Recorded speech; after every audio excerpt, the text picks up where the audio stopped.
All right, good evening, everybody. Thank you so much for joining us on a beautiful fall evening in beautiful Big Sky, Montana. Tonight we are kicking off, and I have to admit, I don't know how many of these we've done. 4. This is our 4th community building forum, and so thank you so much for coming. My name is Brad Niva. I'm the new CEO for the Chamber of Commerce and for Visit Big Sky, and we have a fantastic team at the Chamber of Commerce who have put this program together for you tonight. So we appreciate you taking the time and visiting with us and learning a little more about Big Sky. We do have some key sponsors that really make a difference in helping us do our programming. And it's not just a standpoint from being a sponsor, it's more like an investor. And I think that's a key word, that we look at this community and the people that participate, they're investing in our community, and that's what we hope tonight is a great celebration of as well. So besides Big Sky Resort and then Lone Mountain Land, thank you so much for your sponsorship tonight. And then as well as a number of other businesses that you're very familiar with throughout our community who are here to support and invest in, again, the Chamber of Commerce and our business community throughout Big Sky. So, all right, tonight we have a pretty packed agenda for us to cover over the next couple hours here. And so, of course, this is the welcome, but then our first phase, or our first part of this evening, is going to be 4 particular topics, actually 3 speakers making up the discussion here tonight. And each one of these projects will have about 10 minutes to explain and give you an update of what's happening on the project. We'll do a Q&A at the end of that process of those 3 speakers, opportunity to answer or ask a question live here in the audience, but at the same time on the online, and I'll cover that in just a second. And then we'll do a break. Everybody can step out, have a beverage, use the bathroom, and then we'll come back in for the second half of a community building, and this will be more about the services that are provided in Big Sky and the people who do that. So we have 4 speakers as well, and we'll do the same format with Q&A at the end of that, and then we'll conclude. One of the requests we have, if anybody's here live in the audience of the people I'm looking at right now, if you do need a restroom break or need to leave the room, please go up through the upper doors, not coming down through here, if you don't mind. All right, and those of you online tonight, because this is a hybrid program, we're going to be doing a transmission of this event right now live on YouTube as well as on Facebook Live. There are ways to ask questions through those 2 online platforms, and so the first one, if you have a question tonight, is to email us at info@bigskychamber.com, and we will receive that here in the office or here in the theater, as well as use the chat function or the react function for YouTube or on Facebook Live. So, okay. Well, we can kick off our evening here. I guess the one thing to kind of mention is just what the Chamber of Commerce does for Big Sky. And there's a number of things. And, of course, if you think about a chamber, it's always to support business and support the businesses that make investments in a community. Now, it's an interesting thing. I've only been here almost 4 months, and our Big Sky Chamber does things different than other chambers. Because we don't have local governance, the chamber is sometimes had to step into roles to make things happen throughout the community.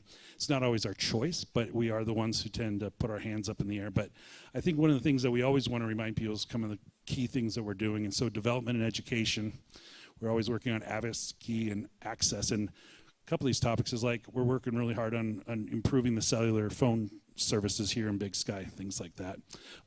Bringing together commissioners from both our counties to talk about the challenges that Big Sky has. We're always working on communication to make sure that people know and understand what's happening in our community and keeping you connected would be probably the easiest way to say that. And then, of course, events and programming, like tonight, doing an event like this. We also do a number of other things like the Diamond Business Awards, Small Business Saturdays, and Eggs and Issues, which is always a fun topic or a fun project that we do every year. And then, of course, network and visibility, an opportunity for businesses to get together and chat, because we know as in business that we're all in this together, that it's better to rise the tide together than it is to try to do this independently. So that is kind of the theme of our chamber and what we're trying to always do. So I'm going to kick off our first speaker. The 3 speakers we have today, I'm not going to introduce them each time. I'm going to let them step up and introduce who they are. But our first one to kick it off is Chris Leonard with the Flatiron Montana Project.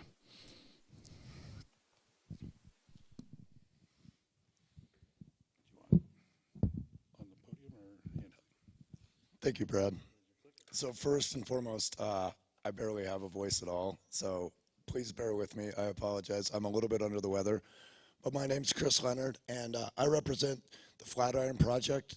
This is a relatively new, and I would say, uh, compared to the rest of the things that are going to be discussed tonight, very early stage development here in Big Sky.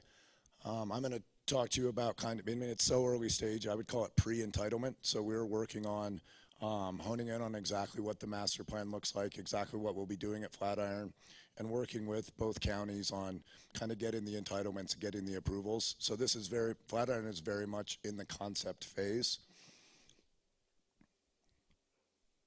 So for anybody that wants to know where Flatiron is, so as you're driving up to the mountain village, the land off to your left that's just past Antler Ridge and just before you enter the Big Sky Resort off to the left. So lots of people know it either as the Poop Chute or the Lone Moose condominiums. So this is the land that's surrounding, it's about 530 acres that surrounds the Lone Moose condominiums. We've been working on this project for about 2 years, and that's kind of where we are now. So this is what we're thinking. Flatiron will be a master plan on mountain resort community. And how we've configured it is it's a compact residential development. It's a hillside. We're in a deep valley there, so there are a bunch of different higher density nodes with a lot of open space. So it's about 75% open space and about 25% built product. And it's one of the key fundamentals of Flatiron. It's public. We will have an extensive public trail network, and then lots of space around the individual communities within Flatiron. And then we're also going to have to balance the residential component, also quite a bit of commercial. So at the bases of the ski lifts and up as you enter Lone Moose, there are a couple different commercial nodes that are also expected to be at Flatiron. I'm going to talk more about the workforce housing here in a second.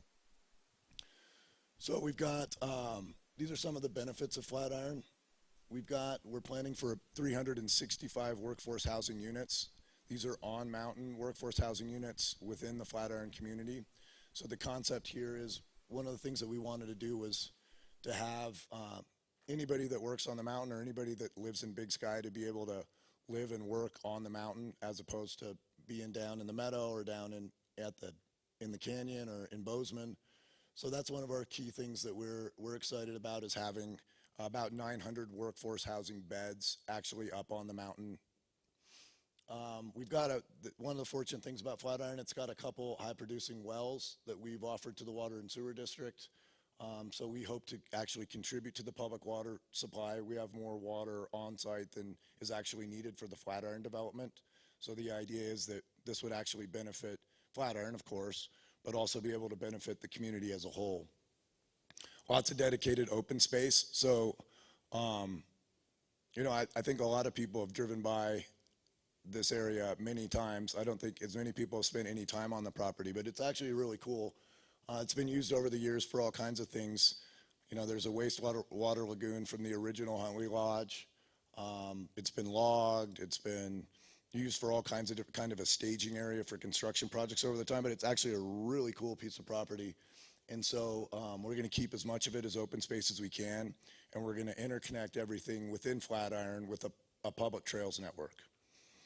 Then the other really interesting, and I think, and I've said it before, kind of the crown jewel of Flatiron, is that the middle fork of the West Fork of the Gallatin runs right through the property there.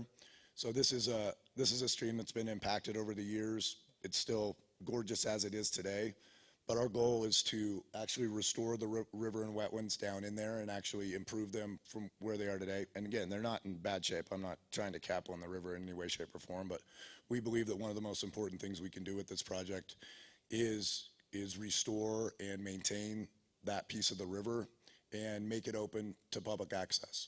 Make it a fishery, put trails around it so that people can actually access a really neat piece of land in Big Sky that has kind of been overlooked over the years. And of course, we're going to create jobs. We're going to have a tax benefit. Those are all the things that come just from doing development in Big Sky. And then the other thing I want to key in on is kind of this public recreation component. So I've kind of touched on it a little bit. Again, public trail system.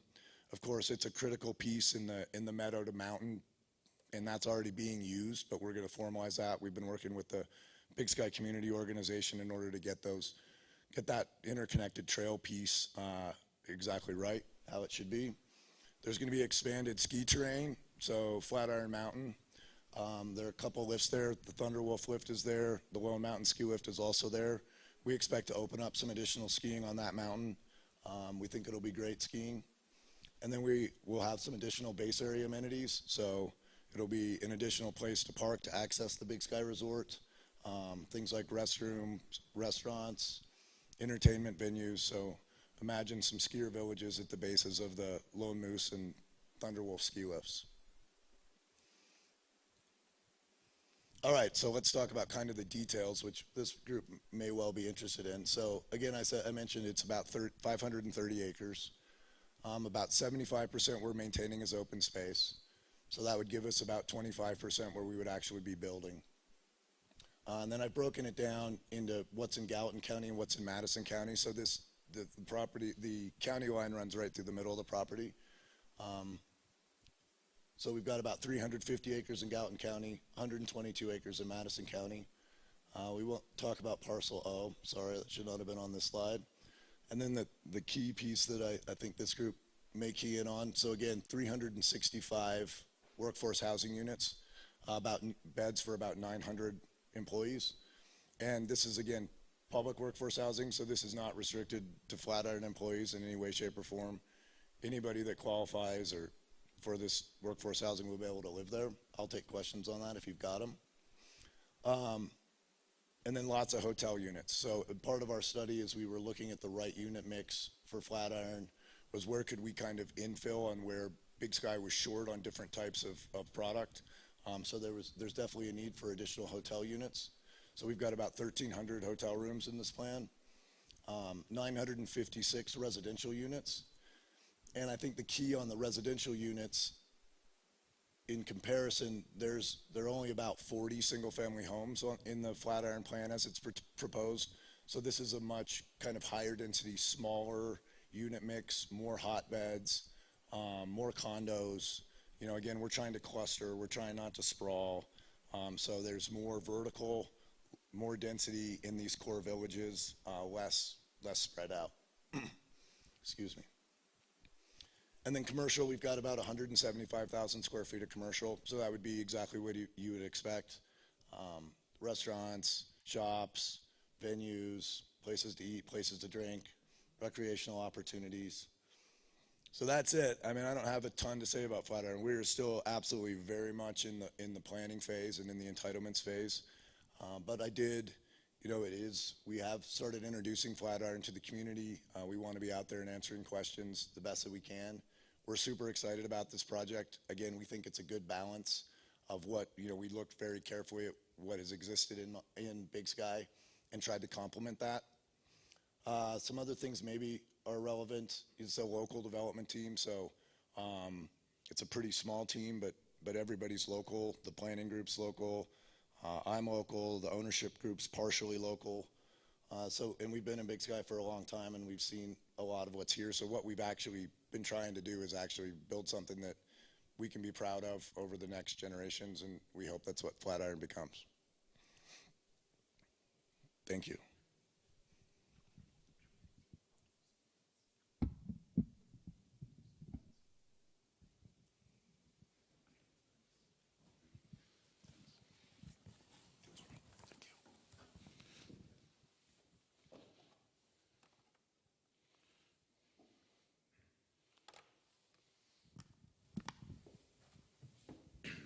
Thanks, Brad. And thanks, Chris. Exciting project.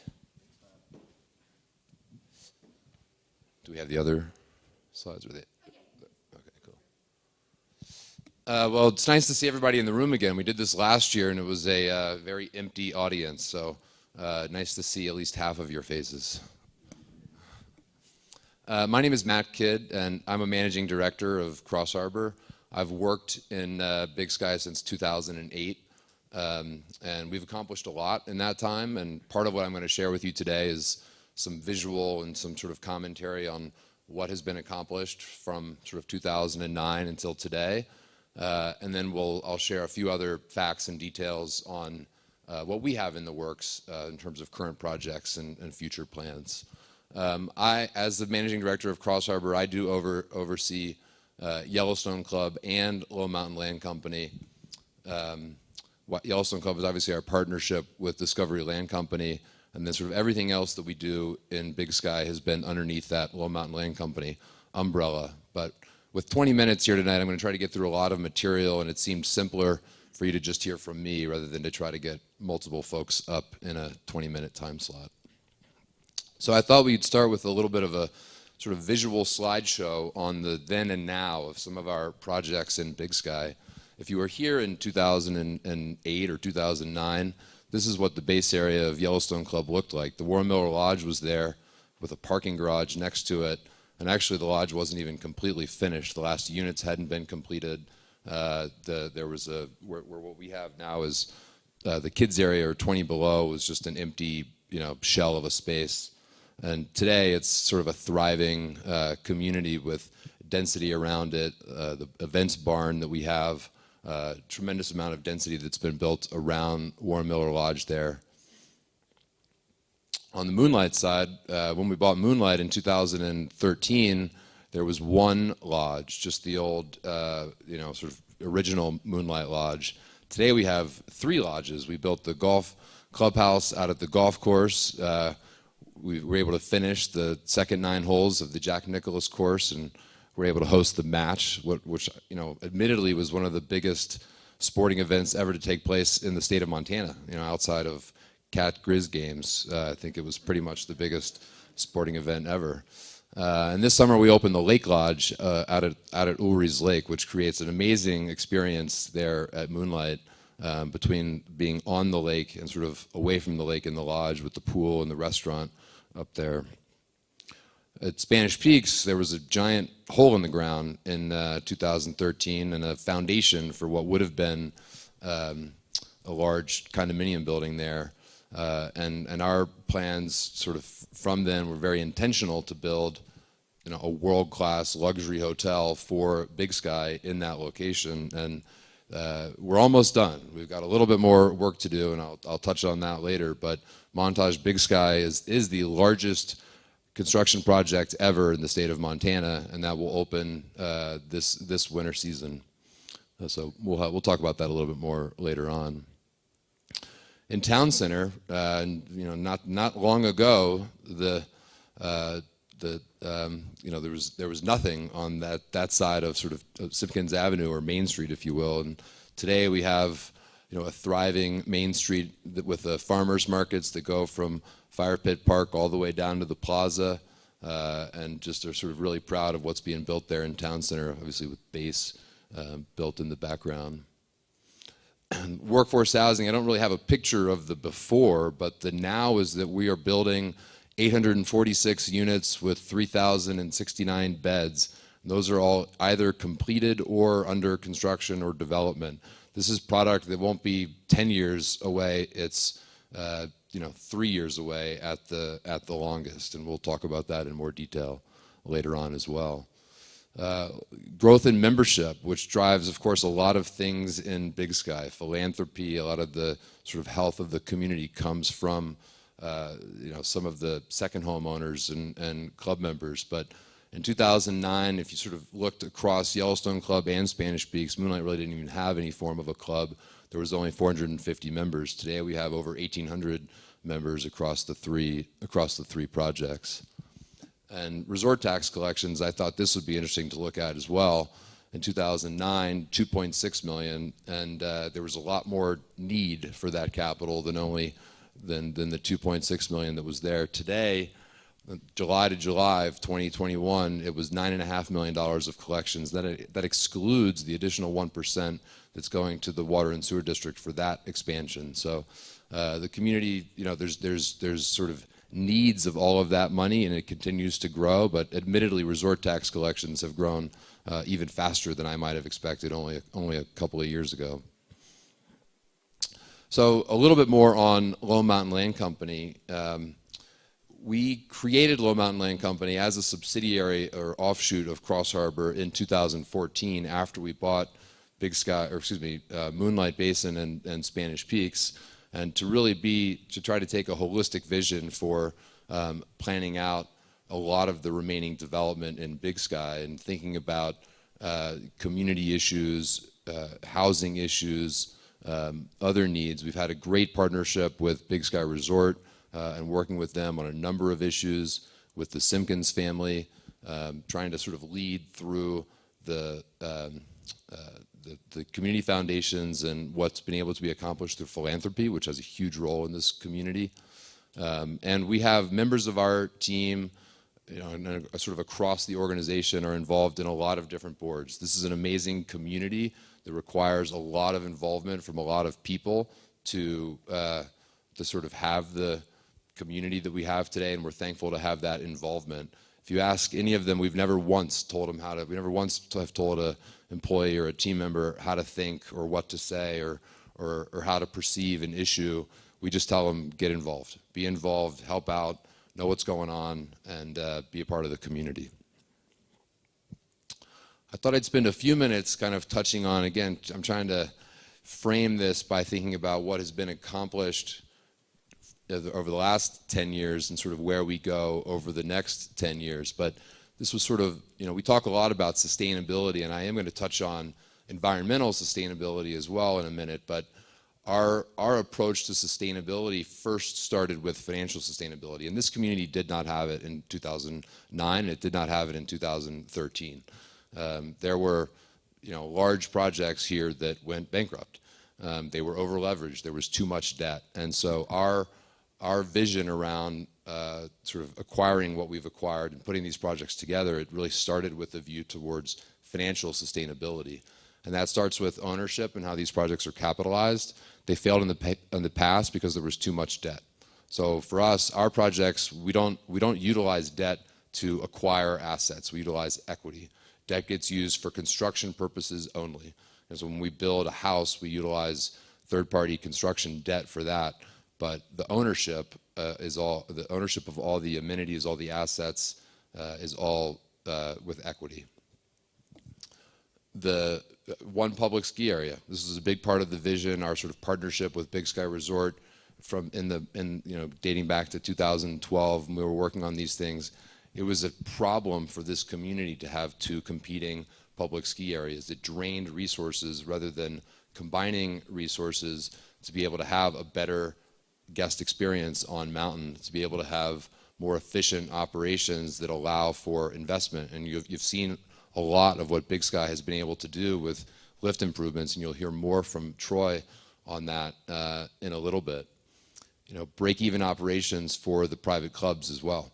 The Yellowstone Club, Spanish Peaks, and Moonlight, they've all in the past have had significant operating deficits.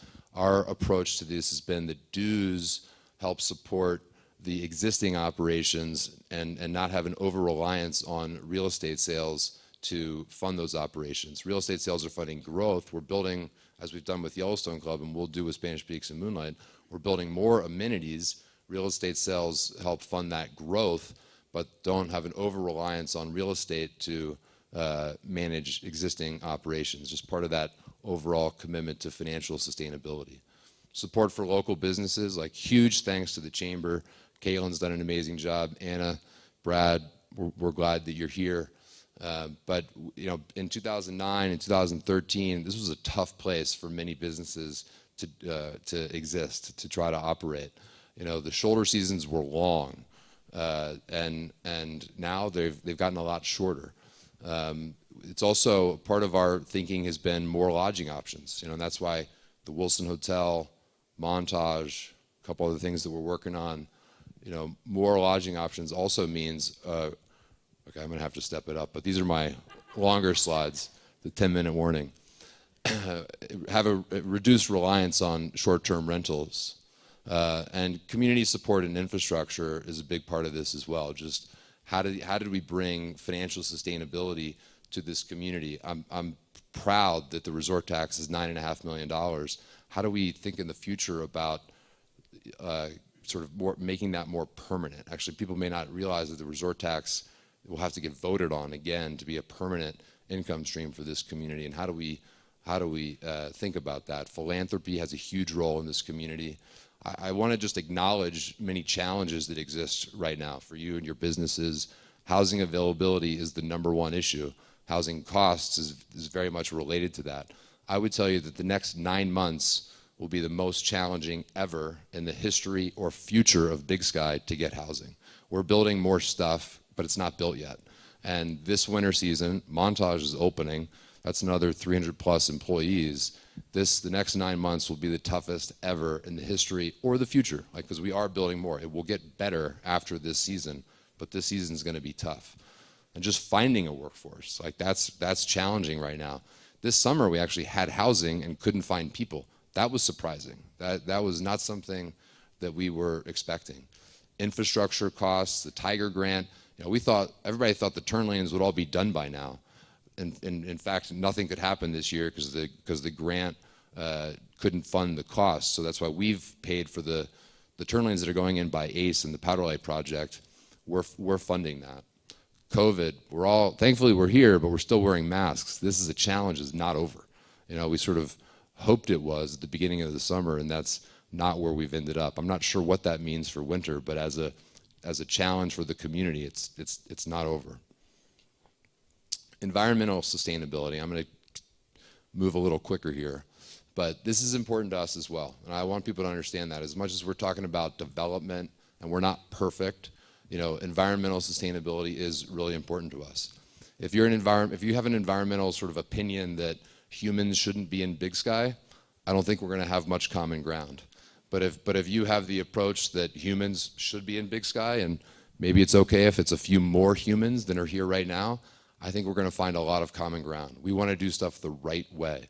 We had a significant conservation easement at Moonlight Basin. We put an easement where we would not do additional development. We're looking at that at Yellowstone Club. Commitments to green building. We've done several projects with LEED certification, and we're striving. We won't get there, but we're striving for net zero energy consumption in future development projects. That's how we're trying to approach what we're doing from a development standpoint. Bears, this time of the year, it's been a real thing. In South Fork, we've had a lot of bears coming through. We're holding ourselves to a higher standard around educating our contractors around and having sort of bear awareness be a big an overall sort of environmental awareness, wildlife awareness.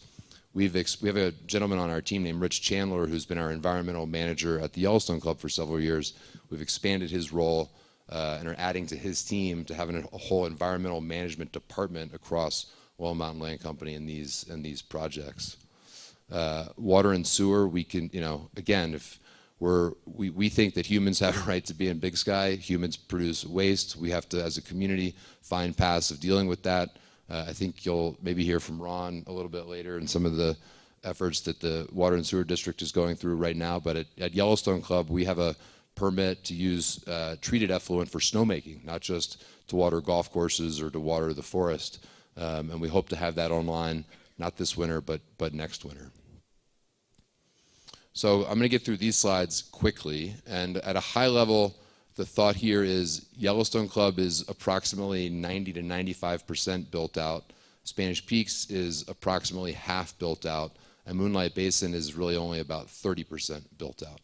And so when we think about the additional development and future development projects, 90%, 50%, 30% across the three. A lot of people think YC is sold out. That's not true. It's just that there's no developer product on the market right now.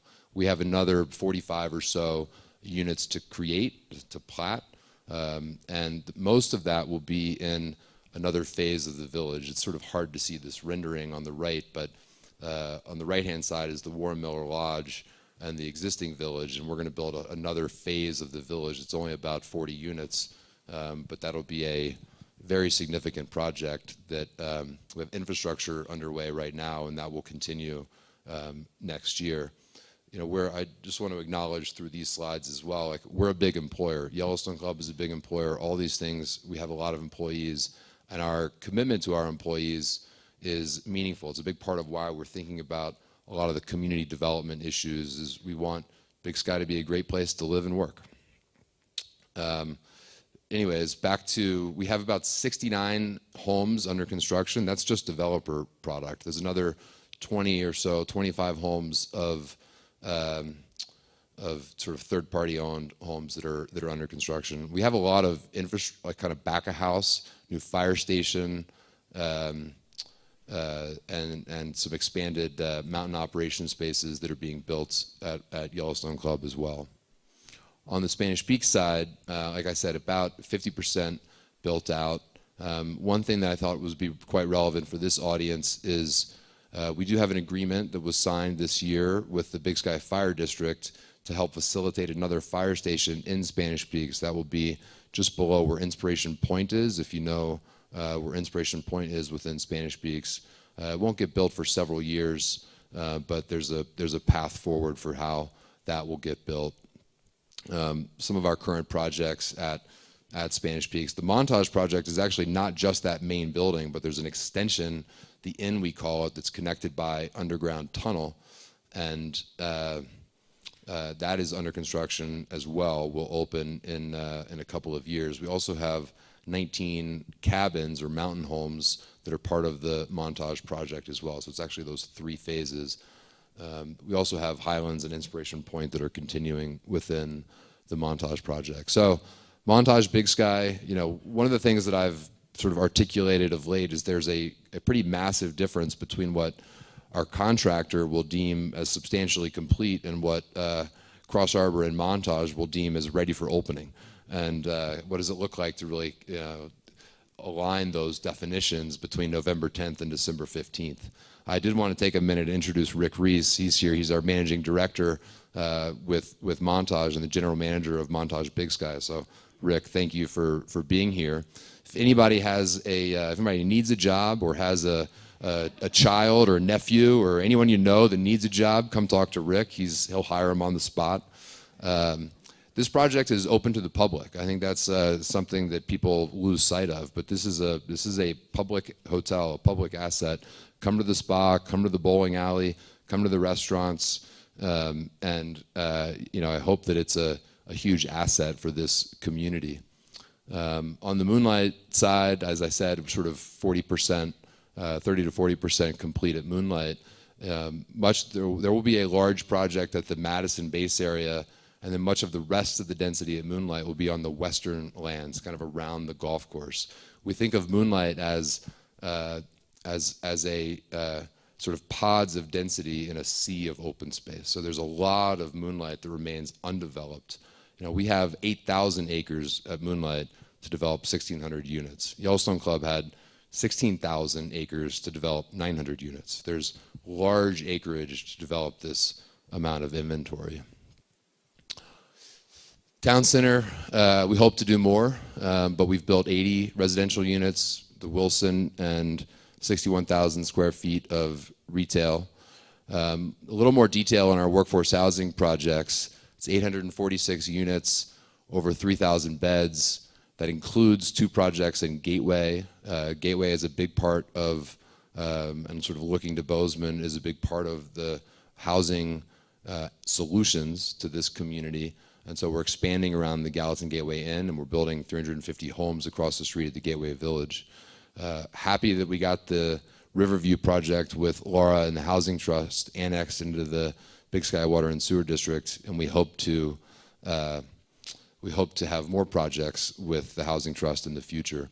And sort of the last thing that I just wanted to touch on was our commitment to the community foundations, and YCCF is going to go through a big sort of endowment raise. Philanthropy, is as great as development and business is for this community, the growth in resort tax, what philanthropy does, and that's part of that, back to that financial sustainability. And if we create a strong financial environment where people want to live, they want to give to their communities, and 4.8 million just last year across the 3 community foundations. So with that, I will wrap it up, and I'll take questions in another 20 minutes or so.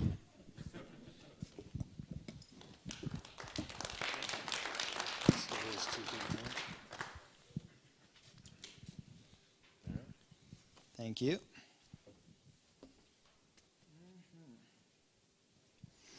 All right, good evening. I'm Troy Nedved, General Manager at Big Sky Resort. Sorry, this kind of sounds a little funny. Matt, your voice sounds a lot better through this, by the way. Matt, it's almost mind-blowing to see all the stuff you guys have going on. I thought we were busy, but oh my goodness, pretty impressive. So we're going to take a little bit different format than we normally do, a little less heavy on the development side of it, and I just want to share a bit more about our teams up at the resort and a little bit of what we've got going on. One of the key things that I want to talk about is really who we are, what we currently are focused on, and where we're headed. That's kind of what I'd like to share tonight.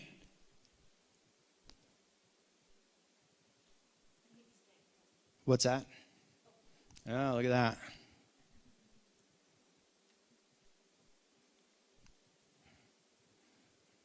There we go. All right. So I'm not sure we've ever done this, but just sharing a little bit about who our leadership team is up at the resort. About 2 years ago, we developed this new structure and promoted a lot of folks from within. A lot of you guys heard about that initiative. It's been an interesting couple of years, we all know. But key thing is that this shows all the current roles that we have up at the resort, but as well their roles and many people's roles within the community. So as Matt said, it's super important to us to make sure people are involved in our community. Do quick introductions. You guys know Taylor and I for the most part. Michelle Kanjorski is not new to our community, but new to us, and she's been a fantastic addition to our team. Tom Marshall, a lot of you guys have interacted with Mountain Ops. Christine, Mountain Sports. Dylan, Retail and Golf. Courtney keeps our finances under control. Adam Stevens, F&B. Brian Berry, HR. Neil, Mountain Services. He's here tonight. Rex Hutchins, IT, Michelle with lodging, Katie, sales, Jan, marketing, and Chad Wilson, construction. And again, we got a lot of that going on in our near future. So it's been 5 years since we introduced and launched our 2025 vision, and that seemed pretty lofty at the time. I remember it. And we've made some significant strides in the last 5. The list is pretty meaningful. I think we've done 4 heavy lifts in the last 5 years.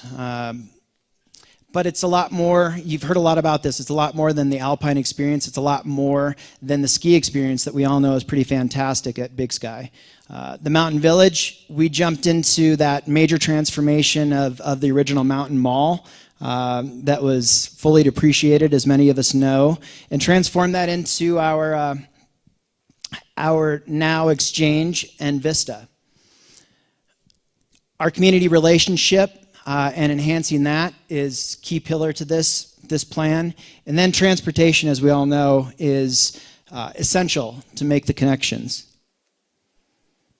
So a couple of key initiatives similar to what Matt had talked about, but workforce housing is a huge initiative in our community and a hot topic.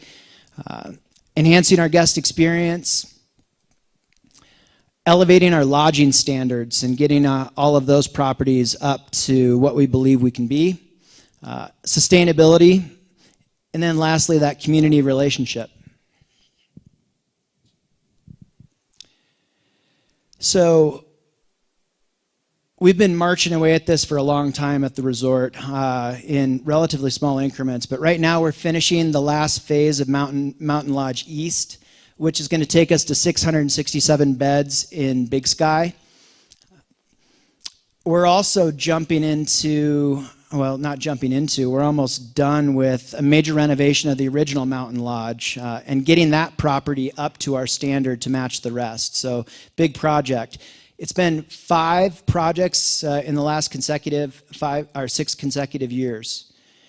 And more importantly, what we're doing in the future. Our 5-year workforce housing plan is we're working hard on that right now. Not only adding beds, bed base, but also diversifying the offerings. We really want to look towards what some of our partners have done with having manager-style housing in our community is an essential to the next steps. Moving on to guest experience. This is everyone knows this has been going on for a bit. It's a 2-year project, but enormous to us. It's going to be a game changer. Increasing our uphill capacity up the Lone Mountain side, up to 50% increase. We have all the amenities and all the bells and whistles that we have on R8, but even faster lift. It'll be the fastest chairlift in the country. So we are super excited to get this going for this year. A lot of people ask for updates. If you haven't been up there, we have all the steel vertical right now. We have chair barn complete, or just finishing some siding on that, and we're starting to string the haul rope. So we're there, and we can't be more excited to get this fired up for opening day. So snowmaking, this is a little bit less glamorous than a lot of the other stuff that we have going on. Some of you in the room have probably lived this, but we've been talking about this snowmaking expansion and this completion my entire career, which 25 years. So it's been a long time coming, and I couldn't be happier to get it going. So I'm sure you've all experienced early season Upper Mr. K, trying to link upper mountain terrain with lower mountain. It's nothing new, but unless we have a fantastic early season, it's always a challenge, and we're looking to fix that. So expanding snowmaking to the top of Mr. K, top of Swift Current, all the way over to Swifty Terrain Park, which will be a big deal, getting that going on early. No longer having 2.0 down below in our base area, and keeping that up higher on the mountain. And then on top of it, you see this lower photo here, we're also doing an immense amount of grade work along Mr. K, many other areas. I didn't mention this on the Swift Current piece, but the grade work that's going on at the bottom of Swift Current and the top is immense. It's truly a big deal in how it's going to change skier patterns and the guest experience. So the lodging piece, obviously getting that up to the standard that we expect. In the Summit Hotel, we couldn't be happier with the full renovation of that property and the rooms, and getting them to match the recently done lobbies and carabiner. We're launching that whole new brand identity this fall, but couldn't be happier with that. And also Peaks Restaurant for 2022 to wrap that up. Additionally, Huntley Lodge, our legacy lodging property. This, as many of you know, is probably long overdue. We've done a few different versions of this over the years, but these rooms are fantastic. They've turned out better than I could have imagined, and we're getting great feedback. So next steps of this is we have a few more stages and phases of this project for 2022, and a rebranding effort to go with that as well. And then sustainability. Our company made set a pretty bold goal a few years ago, net zero carbon emissions by 2030. And I think every day I'm reminded how difficult that is to achieve. It's pretty unbelievable. Our Forever project, which is our corporate program, it really touches every operation, every plan we have. It's meaningful. We're also pretty proud that the project was awarded Environmental Excellence by NSAA recently, so it's getting some pretty good traction.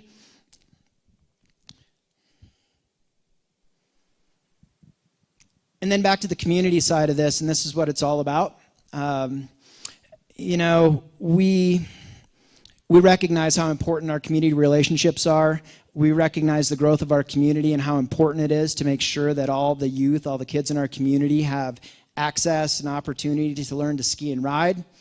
We've had programs for K through 8 access for as long as I can remember, and we're super proud of that. Additionally, we have our partnerships with some of our nonprofits, Eagle Mount, Big Sky Youth Empowerment, Big Sky Bravery, BSSEF. They take a lot to support those groups on our properties, and they are fantastic partnerships. They really have helped us become who we are. So, lastly, a handful of easements and donations and many things over the years. I look at the list from Brian and Taylor for the last 40 years of all the things that we've contributed to the community, and it makes me proud to see all of those things that have gotten us to where we are. And then I'm going to wrap up with one last thing. Nordic Center down in the golf course. We've been talking about activating the property down there forever, and it's finally the right time to have a Nordic Center down there for our community with rental and lessons. So I think I'll maybe leave it with that, since I think we're up with time. You're sticking to a tight schedule.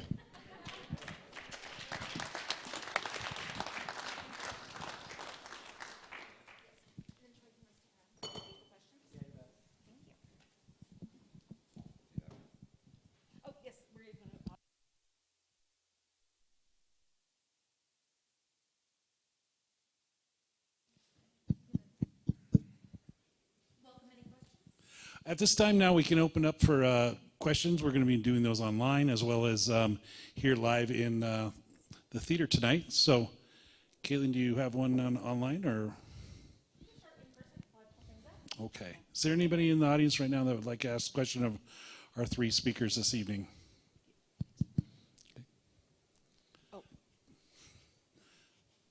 If you guys, anybody old enough to remember Phil Donahue, who used to run around? This is Anna Donahue tonight.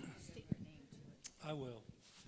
This is Grant Hilton. I had a question for Chris on the Flatiron development. One thing you didn't address is kind of your time frame. You talked about the size of the project. I didn't hear anything about the time frame. Are you going to develop it in phases, and what is that? And then the other thing I wanted to ask about is a lot of us don't know who are the owners of Flatiron. So if you could say something about what the ownership is, that would be useful too. So, excuse me, I'm sorry. So I'll start with the ownership question. Michael Schreiner is the local owner, and I think lots of you know Michael Schreiner. He's been in Big Sky since the 1980s, and then he has two partners that he went to high school with that are part of the leadership and economic team, and they're both in Pennsylvania. Flatiron is absolutely, and again, we are so early stage that it's very difficult to talk specifically, but we know for certain that a project of this size and scale is at least a 5 to 15 year phased unit development. So there's no chance, I mean, everybody in this room knows that Flatiron's going to come out of the ground immediately and be done. We've got actually a lot of entitlements work still to do, some additional kind of engineering and geotechnical work to do.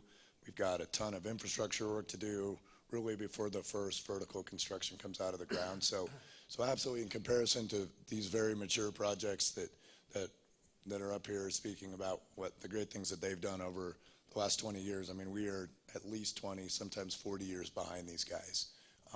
We've had the property for 2 years. We've spent the entirety of that time getting to know the property, understanding what's possible there, trying very hard to understand, how to be a contributing part of the Big Sky community, how to complement what's already been done, how to fill in the gaps. So we're so young, in such a different phase than the rest of the development, but it is easily a 15-year project. It may even be a 20-year project, and we are just too early to know how long it's actually going to take. We have a huge, long road ahead of us. I mean, we're in the very kind of fun stage of developing the vision, developing the concept, putting the plans together. It goes without saying that the hard work and the details are still very much in front of us.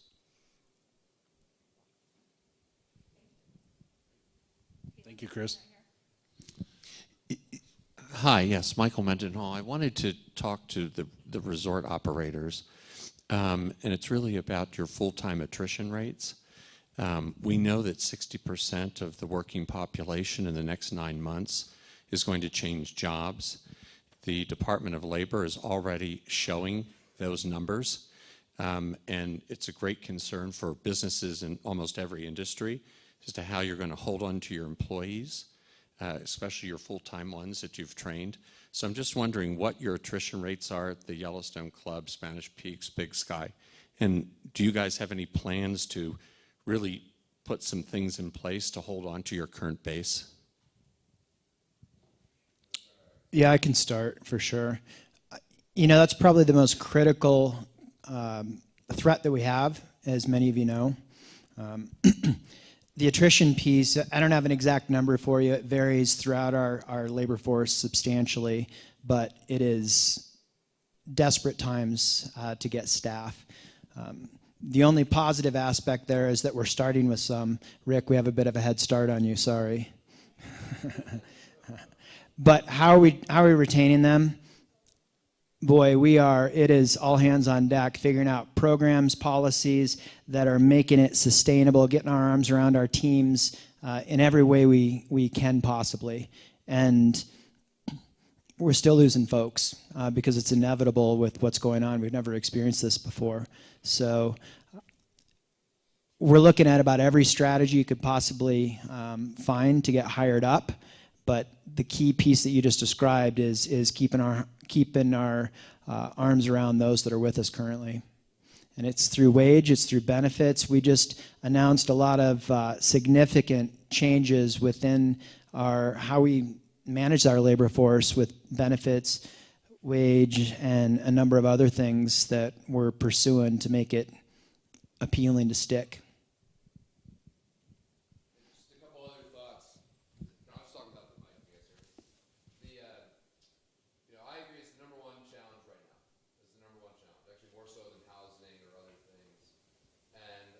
Short-term strategies and long-term strategies to try to address it.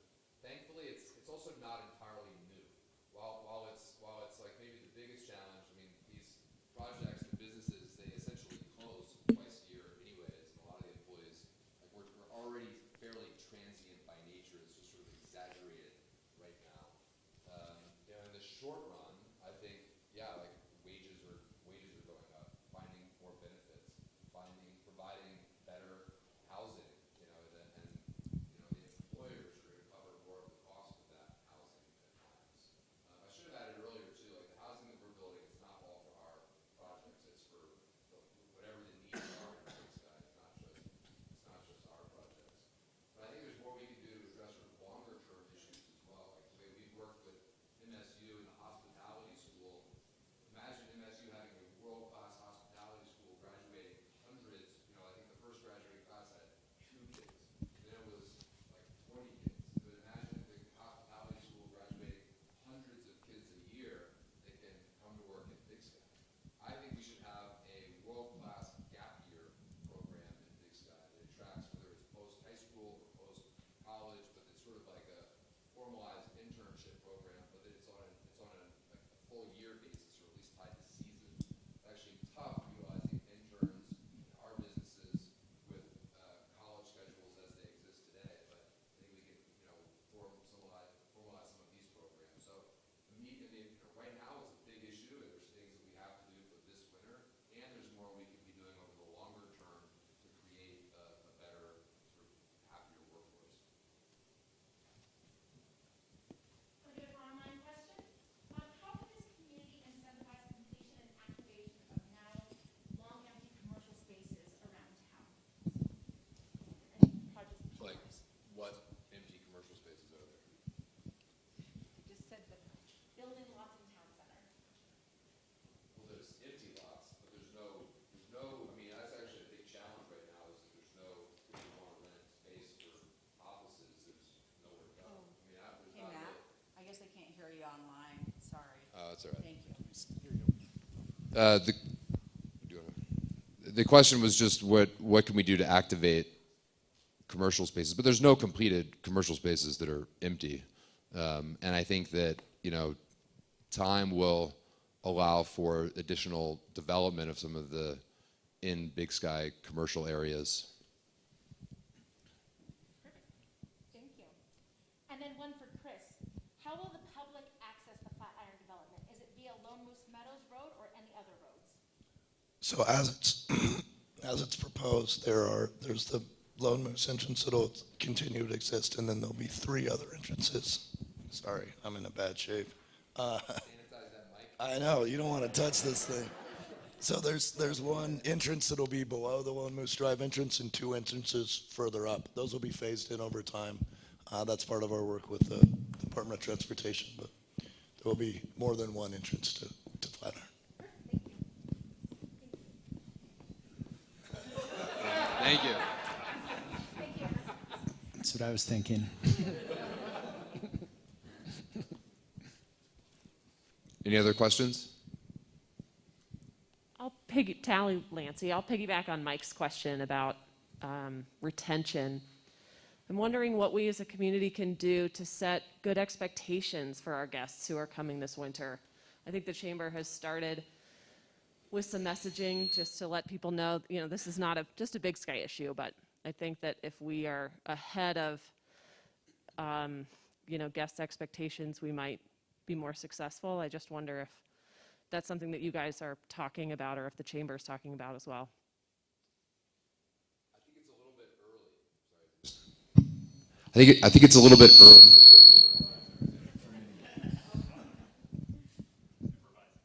Yeah. Okay. Thanks, John.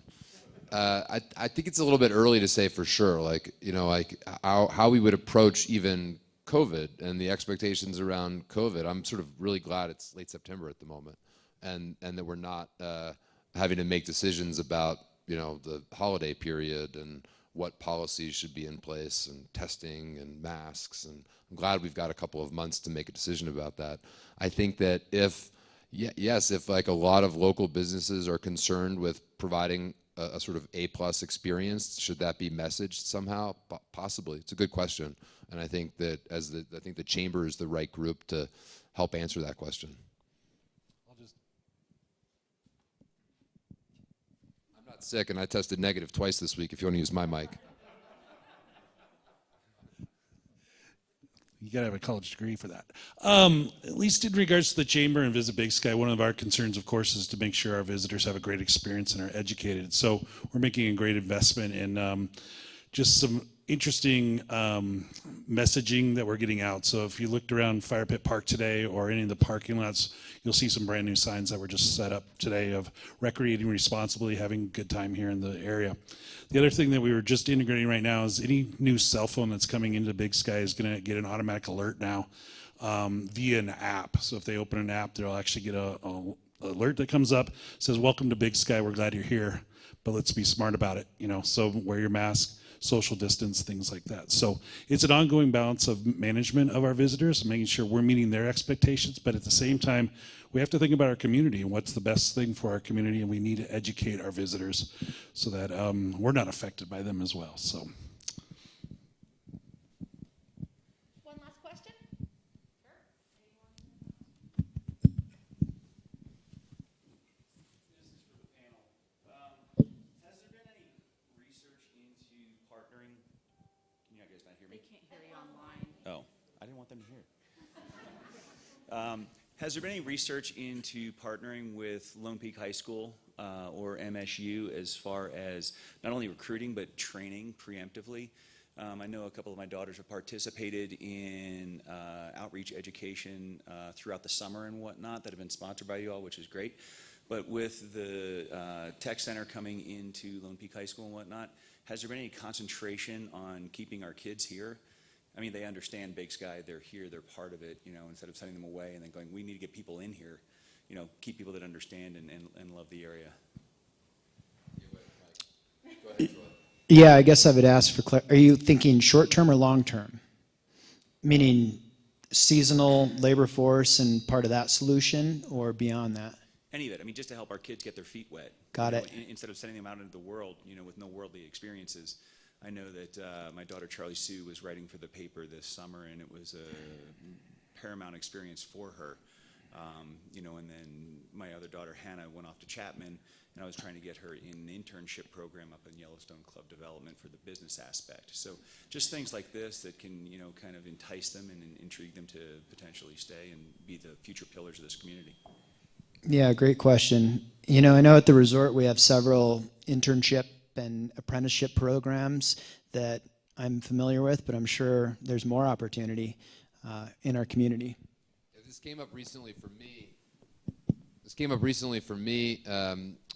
And with the strategic plan that the school has undertaken with Skip. And my oldest is in the 5th grade. She's 10.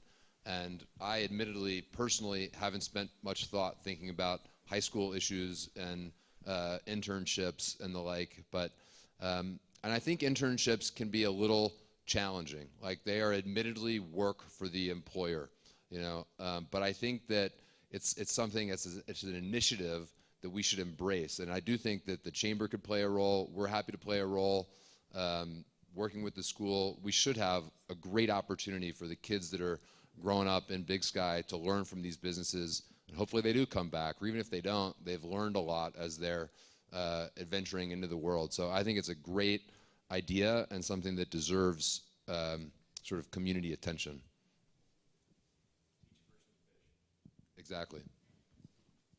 Well, thank you guys so much for your answering our questions, and thank you all for your questions. We're going to take a 15-minute break and then come back for our second session. Thank you so much.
it's like the worst.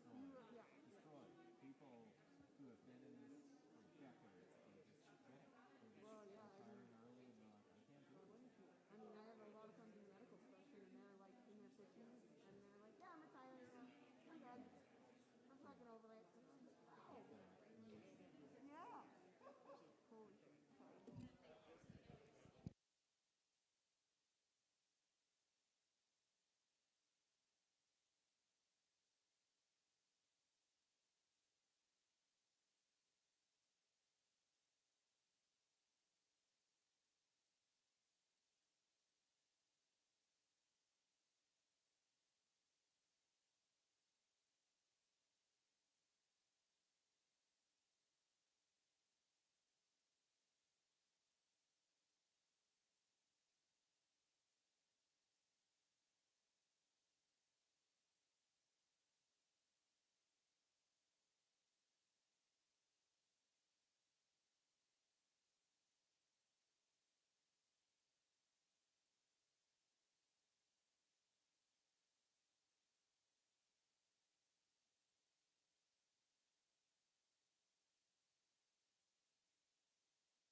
We going?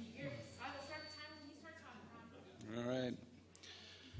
Good evening. My name's Ron Edwards. I'm the manager for the Big Sky Water and Sewer District. I was looking through my presentation a year ago. Couldn't believe it's been a year.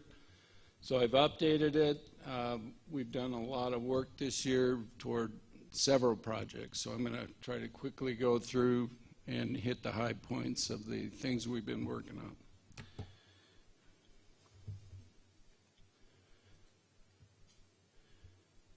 So for those that know me, I always start a slide with my boundary because I always have new people in the audience. So this shows the water and sewer district boundary. So we're basically the mountain down to the parcel below our ponds where the hardware store is. These are our neighbors, Moonlight, Yellowstone Club. They are developments that also have central water and sewer. They have their own operators, their own pipes and gear, but they are not part of what we operate. A couple of these slides are from last year showing you our current wastewater treatment plant, which is down east of the park in Big Sky. So that's the current configuration. It's called an SBR treatment plant. It was put online in 2004. Project cost was about $11.5 million, which would be equivalent to $21 million in today's dollars. So this shows a slide where the expansion is going to take place. Most of the work is east of the current facility, shown in white and yellow there. So we're basically building a whole new, what's called an MBR treatment plant, and it's an acronym for membrane bioreactor. It's better technology, better treatment levels. We always struggle in the winter months here to get good treatment because of the cold weather we have here. This is a rendering of what the plant will look like. It's scheduled to be a 2.5-year build, so this will go on for the next couple of years.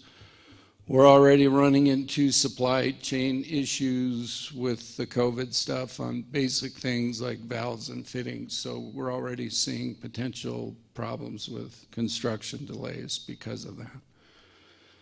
So we did this meeting in September of 2020. We put our project out to bid in the fall of 2020 after the meeting. We opened them up in January. Our low bidder was a company out of Boise, Idaho called RSCI. We had 4 bids. They were all very close together. The total bid award was $41.8 million. Engineer's estimate was $38 million. So we were pretty shocked at some of the numbers we were seeing for bid costs for this. Original engineer estimates were below 30 for this, so we've just seen this escalation of cost. So then we went to award the contract, found out the state SRF program had run out of money, so we had to pivot and do private lending to finance the plant. And we worked with our resort tax folks, First Security Bank, here in Big Sky. Tim Kent was a big help and player in that. We had to sell bonds. We worked with D.A. Davidson and Bozeman. It stretched us out, took a few months to get all that pulled together. We did, and got us in a position where we could award the contracts to move forward. Here's a few pictures from this month, just aerial views of some of the site work. You can see the dirt excavation east of the plant there toward the park. Some of the initial excavation work, starting to do the site civil work. And there's a lot of piping that has to go in for this to do this retrofit. The beauty of what we're doing is we can keep the current plant online. It really gets hard when you have to take your plant offline to build a new one. We went to the county, got permission from zoning to put a batch plant in. So this project has a lot of concrete in it, as you can imagine. So we set up a batch plant below our storage ponds. That will be there for a couple years, but it's going to be a big help in this project, just having it close to its project construction site. Another picture. The other project we were working on that I talked about a year ago was we're trying to find new water in the mountain village. This is a picture that shows exploration well points in the mountain. And there are 10 of those. We've been drilling those last year and this year, and we're starting to find some promising water right here, wells 7 and 8, which is up by above the day skier lot. This is one of our rigs on well 7 set up last winter, well 8 this spring, and we're actually doing a flow test, 3-day, 72-hour flow test on well 8 right now. So this picture came from today or yesterday. So we're seeing some promising results there, potentially new water sources. These are great locations because their pipes are right there. So you want to be close to your piping, you want to have good water quality, good quantity, which is a hard thing to do in Big Sky. So far, these things are looking promising. So now I kind of look at the growth we're seeing, and I've got a few slides to show you that. Connection permits, so that's new connections hooking to our gear, sewer water connections. We've seen 4.5% to 5% growth on that for the past 5 years. Wastewater flows, this really does prove wastewater flows downhill. We usually call it something else, but so in 2020 on the far right, we were 171 million gallons. When I first came here, we were at 117 back in 1995. This is a really remarkable slide. I get asked all the time, when are we going to run out of water in Big Sky? Well, if you look at the beginning year, 2005, and then the far right's 2020, this is a well production total. So we have groundwater wells around Big Sky, we pump water. That goes into the system to feed our water tanks and pumps. We were producing more water in 2005 between the mountain and meadow villages than we are in 2020. We're at 261 million. Back in 2005, we were at 327. So our wastewater curves have done this, our water curve has done that. And for 3 main reasons for that. One is when I came here, we had no water meters. We added water meters in 01, 2, and 3. So that started getting us on a path to charge for the resource. Then we started getting aggressive with leak detection. We would locate leaks, find them, and fix them. So we've recovered lots of water just with repairs. This past year, between the Hill condo repairs and the repairs we did in Sweetgrass Hills, we probably got 100 gallons a minute back. That's equal to 1 well here, 100 gallons a minute. So, and then the other thing is we've got rates now. We have 4 tiers, so it costs you more the more you use to irrigate. So we're trying to encourage conservation through rate setting. I'm a big believer that if you make it expensive, it will make people think before they water. This is another really interesting slide. So this looks at the summer irrigation demand versus winter.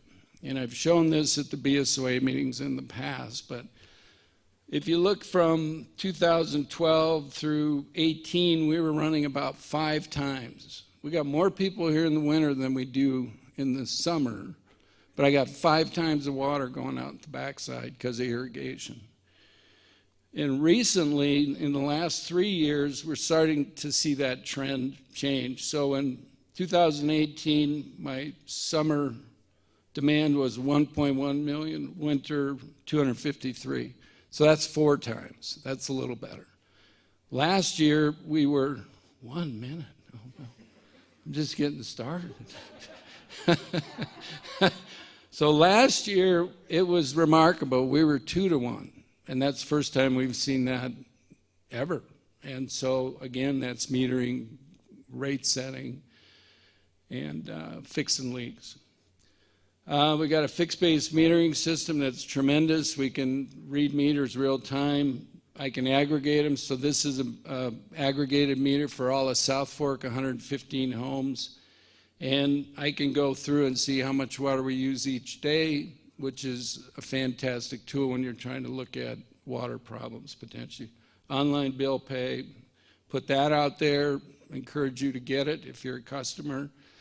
Allows you to pay your bill, see your water usage, tag alerts for problems with your water. So that went online. We set 3-tiered, 4-tiered rate structure this year, new rates, and being cut off. I see that.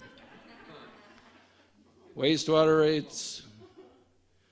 Canyon District, got to get a prop in for them. That got created December of 2020 after this meeting. So we've been working with them to get ARPA money. We got $4 million so far, $2 million for my district, $2 million for the Canyon. And the workforce housing project just got approved by my board, and I think Laura's next.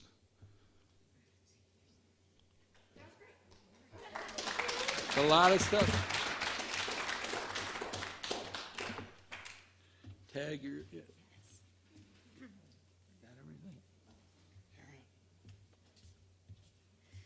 Thanks, Ron. And yeah, you set me up well. So Laura Seafang, Executive Director for Big Sky Community Housing Trust. We're going to talk to you about some of the things we've been trying to do this year. So the Housing Trust, whole focus is to try to create more housing opportunities for our local people who want to live here. Most of those being our workers. We started out as part of the HRDC out of Bozeman, but we became our own independent 501c3 just a year ago. So I think pretty much everyone here is very aware that housing is a huge challenge for all our workers and all our employers. But some pretty staggering statistics here. As we know, real estate prices have gone up tremendously, which is great if you're selling your house, but it really stinks if you're trying to buy a place and live here. So these were our average sale prices of condominiums, hit $1 million this year. And what we know is our average working family at the bank on a mortgage can borrow about $350,000. So if that's all they can borrow, they're not buying real estate here in Big Sky. We know right now that 78% of our workforce is traveling to get to Big Sky every day, taking the long commute. And we just have zero rental availability right now. Not just here, but it's Bozeman also has challenges, so it doesn't get that much easier for people when they're coming down the road. So there was recently a study put on in Gallatin County called the Regional Housing Study. That produced a lot of really good statistics for us. We always have trouble getting Big Sky specific data because of our status that usually data points aren't collected, just unique to Big Sky. But the housing study did show the problem goes across the whole county and that there's a real cost to the community and to individuals who have to continually commute here. We just don't have a steady base of people who can get really involved in becoming community members when they got to drive that canyon every day. One of the other things the Housing Trust has been doing is trying to learn from other people who are having the similar problems in other resort communities across the mountain states. And the Colorado group in particular has about 17 different cities that participate in a collaborative way to explore different ways they're trying to deal with the workforce housing issues. So they've been very open to letting us be participating and sharing some of their data. And you can see some of the different tools other communities have put into place to try to deal with housing issues. And I'm not afraid to just copycat whenever something is working. So we spend a lot of time talking to people about what works, how can we learn from you, and what would work in our community. Because there's just not one solution. It's going to take a combination of things to fix it. So, you know, we heard from our two major employers being the resort and Lone Mountain Land representing all the Cross Harbor entities, and we're really thrilled how much they're stepping up to trying to address housing issues for their employees. And traditionally, a lot of the efforts that have gone on by those folks has been focused more on the seasonal workers by buying up hotels, converting them into housing for workers, master leasing condos, and building dorms. We see a transition of interest in trying to help with housing for their long-term workers as well. But that's the arena the Big Sky Housing Trust, as a new entity, has decided to stay focused on. We're really not working on the seasonal people. For our housing initiatives, we're letting those two employers focus on that.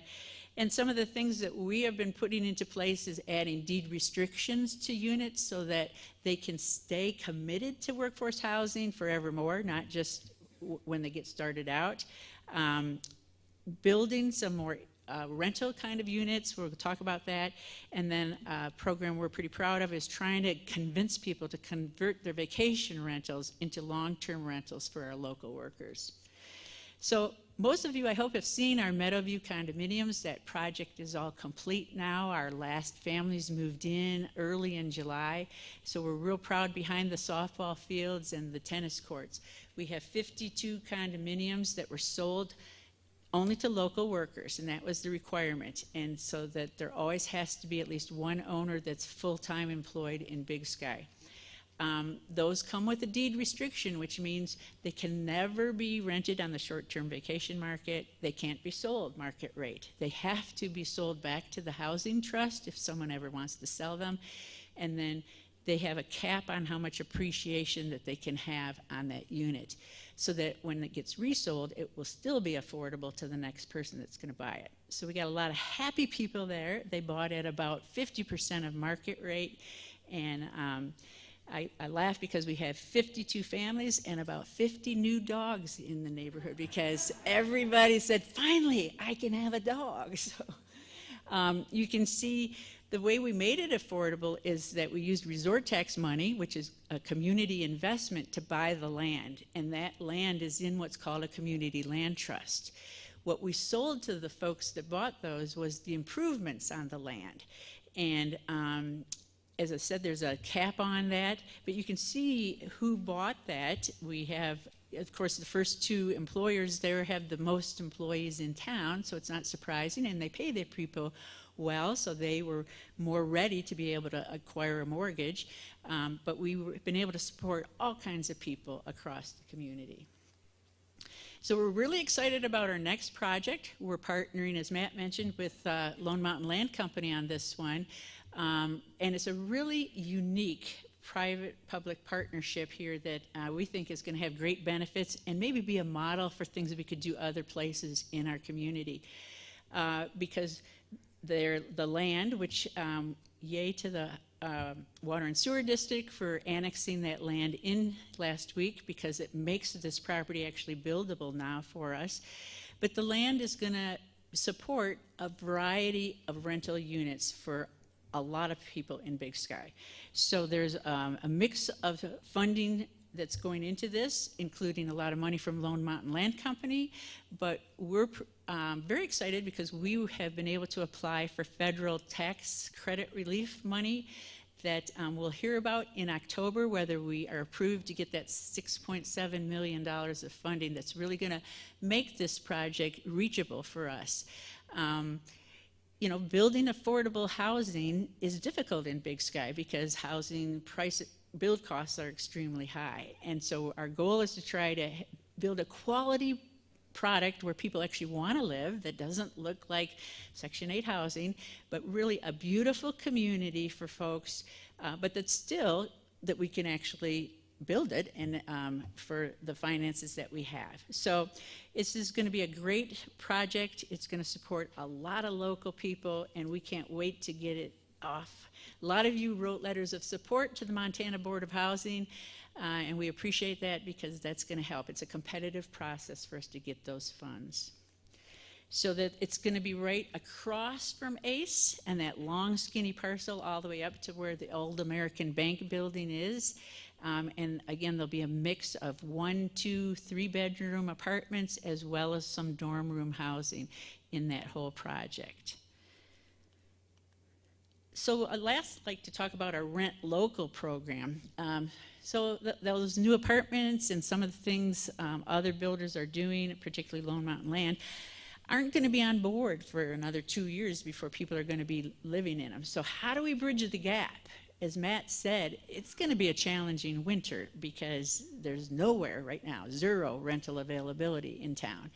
So we've been really working hard to try to convince people who are condo owners in town that they should be renting long-term to locals instead of on the vacation market rental, or even worse, leaving their unit just sitting there empty 90% of the time. So We know that less than 30% of our homes are actually occupied by full-time residents. So one of the things we're trying to do is just take away all excuses why someone wouldn't rent to a local worker. So Big Sky Housing Trust is providing a screening of tenants. We do background checks. We call their previous landlords and find out what kind of renters they were.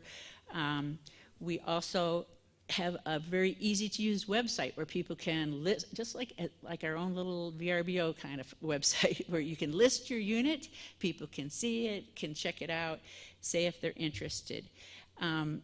We started the program about 18 months ago, and we were able to convert about 14 rental units, which was not way short of my goal.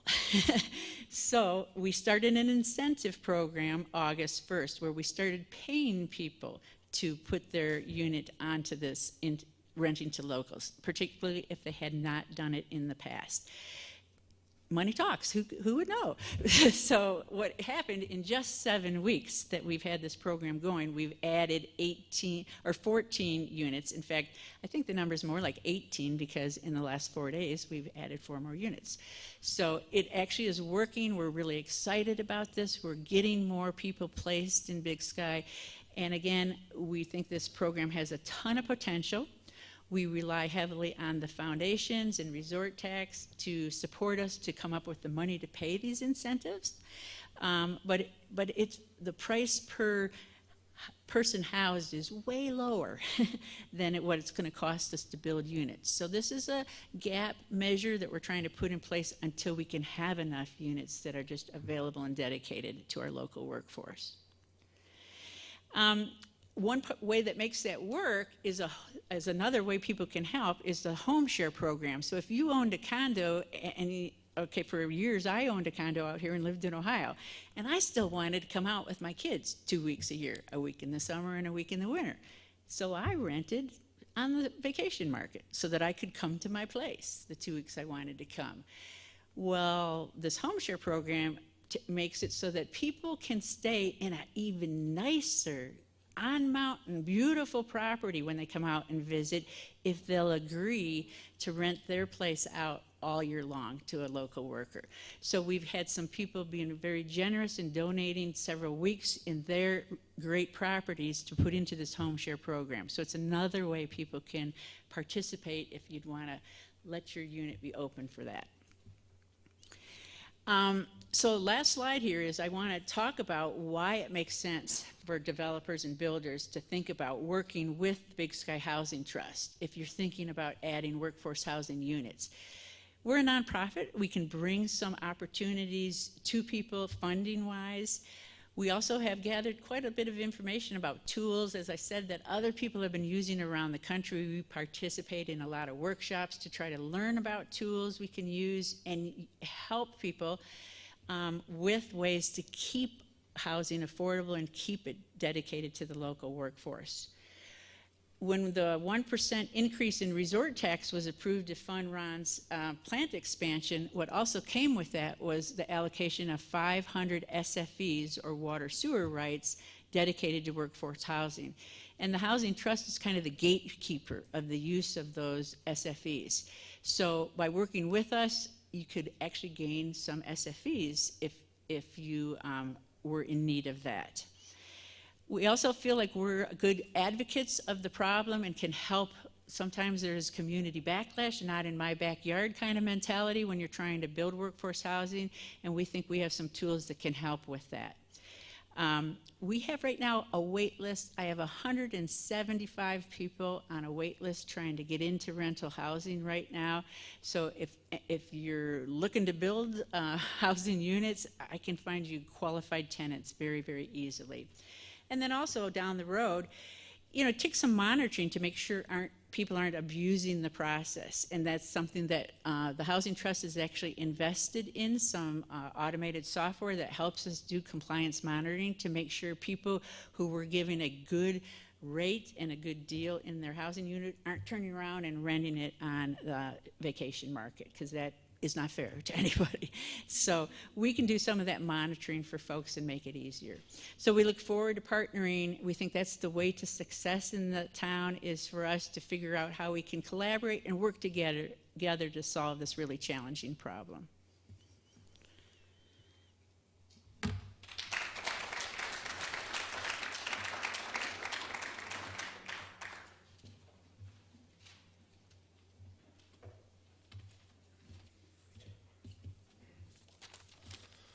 Good evening, Big Sky. My name is Danny Bierschwal. I'm the Executive Director of the Big Sky Resort Area District. It's so nice to see so many familiar faces, whether they be friends, family, or partners of the Big Sky Resort Area District.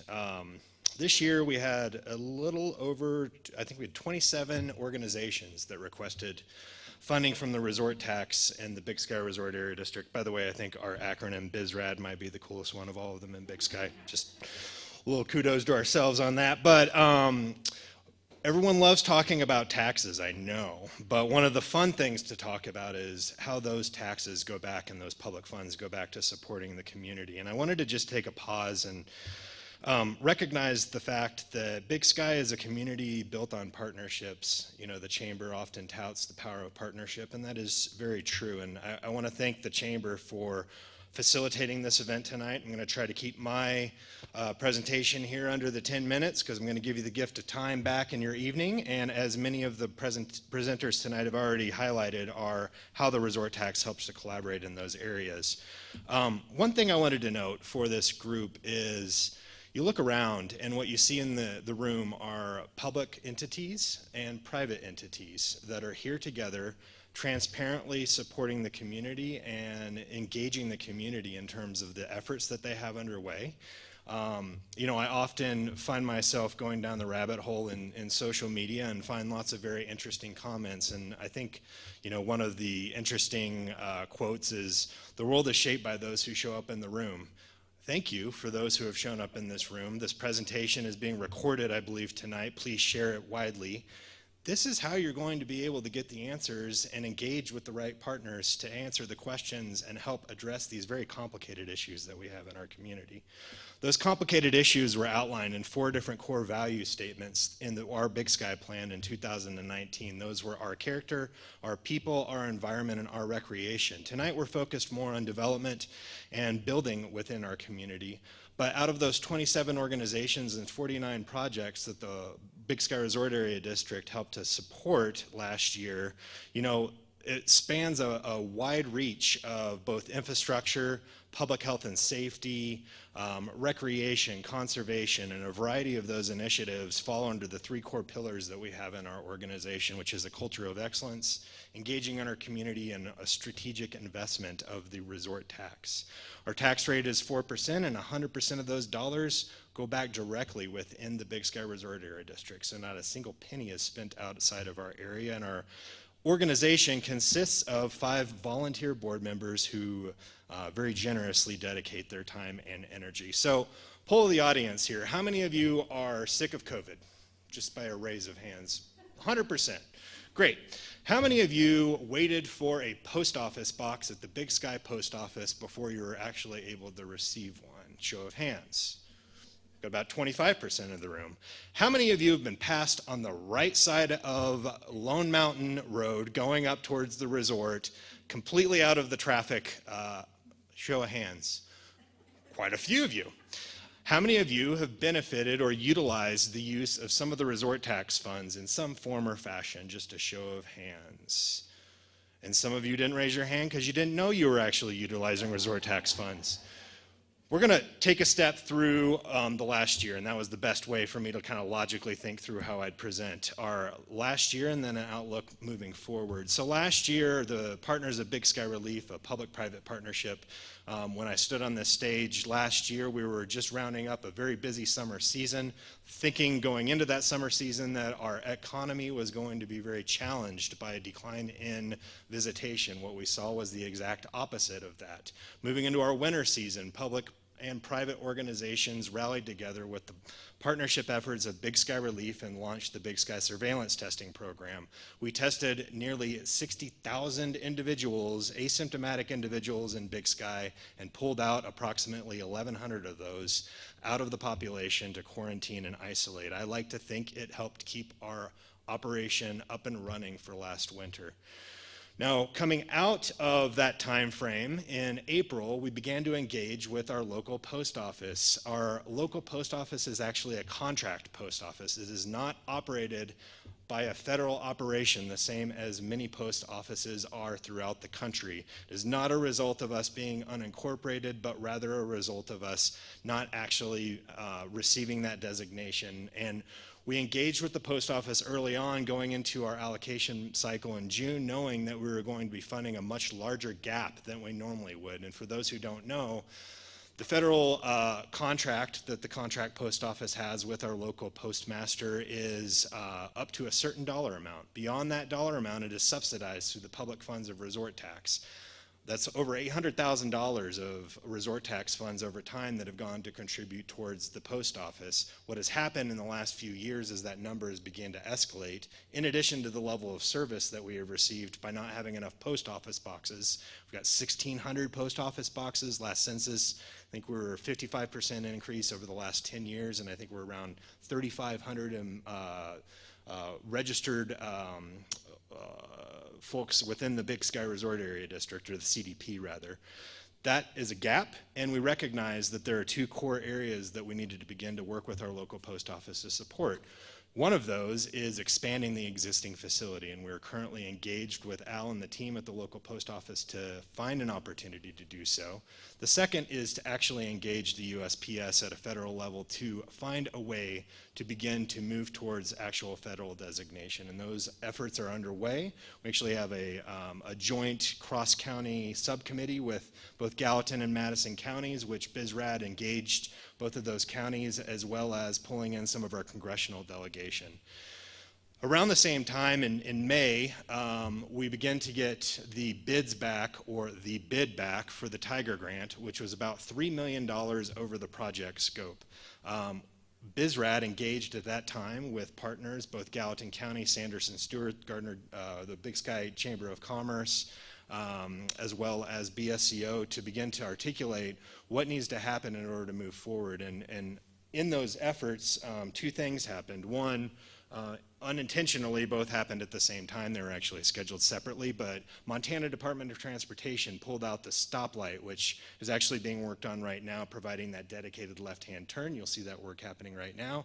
Lone Mountain Land Company very generously also supported the turn lanes, which are supposed to be funded through the grant project to move forward with a housing initiative, the Powder Light turn lanes, which are happening right now as well. That work is underway. We will be receiving bids back in the fall. We hope they come back on budget and on target, and if not, we are there and engaged with our partners to figure out how we can make it happen.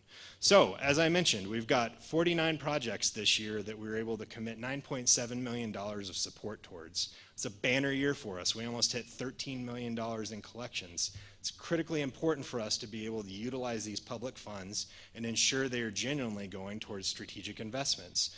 We actually developed something that started over the process of the last year or two, a scoring system, which is creating objectivity and accountability within how our funds are actually being utilized. Dang it, I didn't hit my target.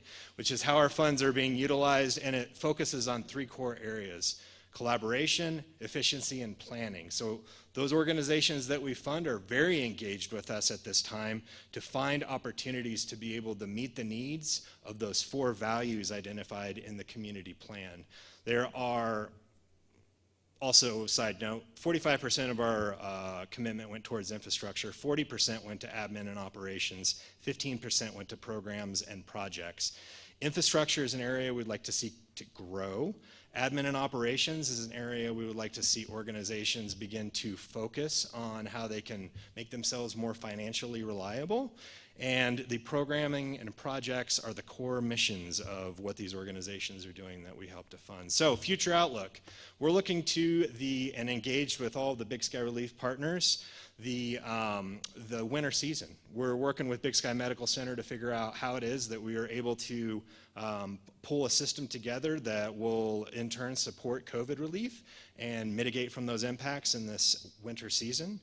We're working towards increasing our public engagement and engaging our community, as I mentioned, is one of our core pillars as an organization. We're hosting the inaugural Big Sky Community Forum, which is going to have over 35 organizations over at the Wilson on October 26th. We invite you all to join us. And then lastly, our Big Sky plan outlines something 18 strategies, Jenny, that were articulated for our community. And those strategies are now beginning to get action plans. Those action plans are going to have initiatives and objectives, which will have key measurable results. Those results will be reported out to the community, and they will also help to inform our funding partners, both through the public funds and the philanthropic funds, on how we can elevate Big Sky to the next level and move our organization and community forward to utilizing our dollars wisely and strategically. Lastly, we are available and open at any given time. Our office is located directly above Grizzly Outfitters. I would be happy to grab a cup of coffee with anyone and elaborate and explain how we utilize our dollars and hear from you. What are your needs? How can we help to support you within our community? So with that, this is our contact information, and I'll turn it over to Chief Meagard.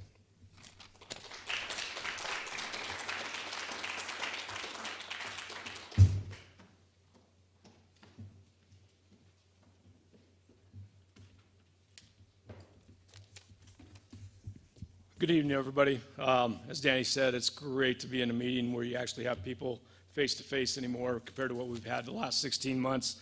I'm going to start off real quick, and I'm going to turn it over to Dustin. Everything you've seen and heard tonight impacts public safety, and that's what we're going to talk about tonight, about how the growth, development, everything impacts public safety, from the Sheriff's Office, Gallatin County 911, Gallatin County Search and Rescue, and the Big Sky Fire Department. Hi everybody, I'm Dustin Tater. I'm the Deputy Fire Chief of the Community Risk Management Division of Big Sky Fire Department, among other hats that I also wear. So I'm the guy you usually deal with land use permits and all the other stuff that you guys send over.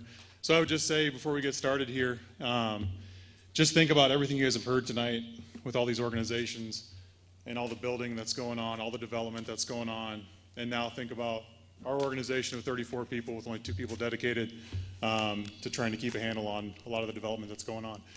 So next time it takes me a couple days to respond to your email, that's why. So we're going to get going. Just the first part of this, we're going to talk a little bit about kind of what's going on development-wise for us, kind of where we've shifted a lot of our focus towards with our outreach and with our planning reviews and things like that. So being really efficient, I put 3 slides in one, so that's pretty efficient right there. So I'm just going to kind of go through this a little bit. The first thing that we want to talk about, and I know this is a risk, it's on everybody's mind, that far left one over there. So that's our wild urban interface map right there. So as you guys can see, the colors that are over there, yellow is medium, orange is high, red is extreme. So everybody sees Big Sky Fire District there in the black. You see the heat map there, that's where all the development's happening. So we're building homes in the wild and urban interface. We all know that. Okay, so where we've shifted our focus to is where can we make the most impact with building sustainable and building a more resilient community. As you can see down here in the bottom corner here on land use permits. So every single building essentially that gets built in Big Sky, residential, commercial, comes through our department at one time. We review it. Sometimes we review stuff multiple times. So we review the site plan, we review, the driveway, we review the sprinkler system that maybe is getting installed in that. We might review some other water system components, all kinds of things that we review on these projects. And so you can kind of see land use permits over the last, since 2018 and where they're at. We're at 162, only through 3/4 of this year right now. So the development is through the roof. There's been no slowing down. With that, to kind of tie that back to what that does, we're building the wild and urban interface, is these houses mostly are in the wild and urban interface. So what are some risk factors with that? So, okay, we're putting more houses in there. And also we're putting more people in there, so you're at a higher risk. What happens with more people in an area too? More human caused starts, human ignitions.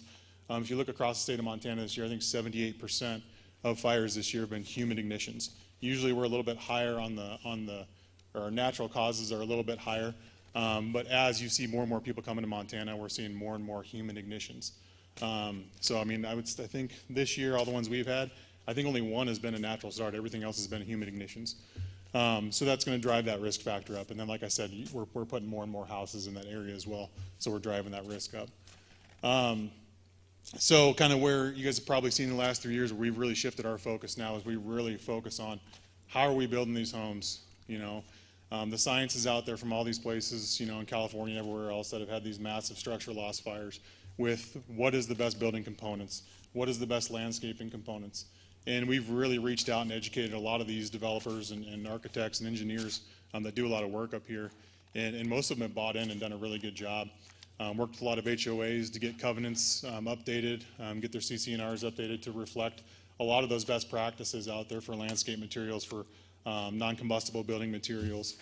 And so, you know, I applaud a lot of the people in this community for being proactive instead of reactive on that. Another thing, like everybody's talking about, visitation is up through the roof. I mean, you look at our call volumes up there, and Chief Meagher is going to speak to a little more. That 2021 call volume this year, last year with it being a COVID year, we were down to just below 800 calls, which is low for us. We were trending upwards all the time. And this year, we're trending towards almost 1,400 calls this year, which is a 95% increase upon last year. So pretty crazy, staggering numbers there that we're seeing. You know, and we're trying to grow and trying to keep a handle on what's happening in the district to try and, like we talked about earlier, you know, build this community out sustainably and safely so that we think about the future of our fire department, our future firefighters. What kind of an environment are we going to put them in 20, 30, 40 years from now? And we want to try and make that as safe as possible through, you know, non-combustible building practices, through residential fire sprinkler systems and that. So with that, I'm going to turn it over to Chief Meagher to kind of talk about where we're going. Thank you. I forgot to introduce myself. Greg Meagher, Fire Chief, Big Sky Fire. As you can see, Dustin showed you the call volume, and we were going to put up a 5 and 10-year graph up there, but it just goes up exponentially. You can see it. And like I said in the opening, everything that happens in Big Sky has a direct impact on demand for services. And so we're trying to address that daily to increase our ability to respond. And it's all about response times, getting to the incident quicker. So we've increased our staffing a little bit this fall, thanks to Resort Tax for being a great partner and help funding some of the capital projects for Big Sky Fire. And what that's going to do is going to allow us to open up Station 2 up on the mountain full time, 24/7, 365 days a year. That's a huge step for our organization versus 3-4 years ago responding from Station 1 up to the resort or anywhere else up at Spanish Peaks. We have the ability now to have staff there 24 hours a day. That's a significant increase for us to be able to respond to incidents.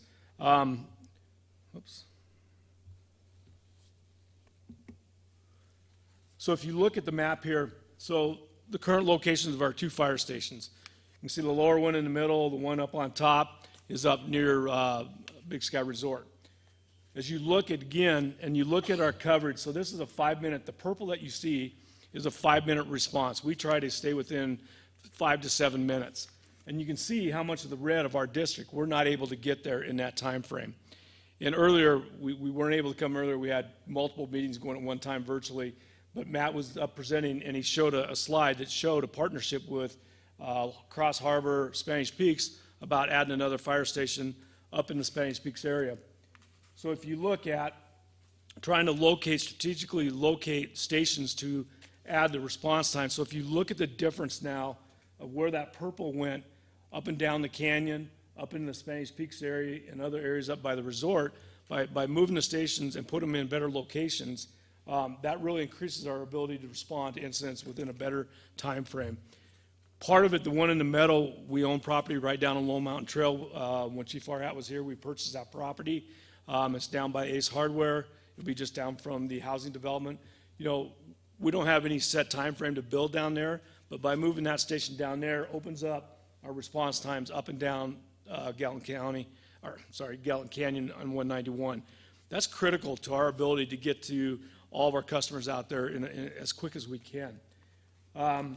So I see the time, please. We're at 2 minutes, Danny. We're going to finish on time, I guarantee you. So when you look at that, like I said, everything that happens in Big Sky is on demand for service. And I'm not talking just Big Sky Fire. I'm talking Gallatin County Sheriff's, like I said, 911, staffing numbers that they're way below staffing. So we're trying to do everything we can within our power, as Dustin spoke to offset some of the emergency response that we go to. You know, it's pretty, we partnered again with Cross Harbor, Lone Mountain Land for a camera that's up on Lone Mountain Peak. Big Sky Resort was very beneficial in being able to put that up there. That spotted the Shedhorn fire that started on Monday afternoon. I picked it up within a few minutes of a 911 call coming in from the 9-quarter circle ranch. If somebody hadn't been paying attention, we'd have been notified. And again, it's all about quick response and notification. And so we're trying to look at any availability, technology, partnerships where we can go out and find that.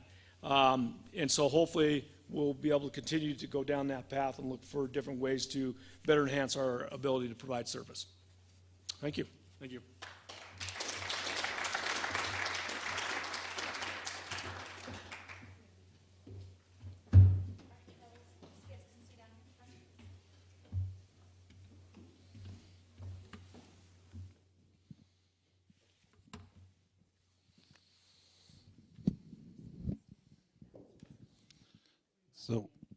So this time we're going to open up for Q&A again, now for our second half of the evening. And so Anna here in the theater has a microphone if anybody here in the theater has a question.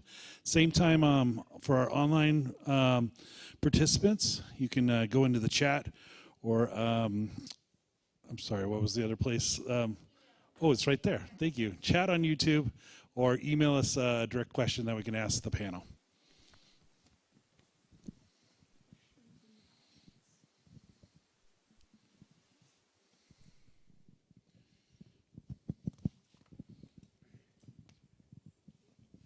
Hi, Lizzie Payton here. I am going to ask a question for Chief Meagard and Danny. Or not Danny, I guess, but Dustin, sorry. Are you guys, in regards to wildfires, are you guys working towards a messaging system with the county and or Forest Service? And then are you also working towards something that would be like a evacuation plan with an evacuation map for locals, making stop sign clapboards or something like that, so it's really basic for everybody to use? Yeah, so there's already a notification system out there right now from the county.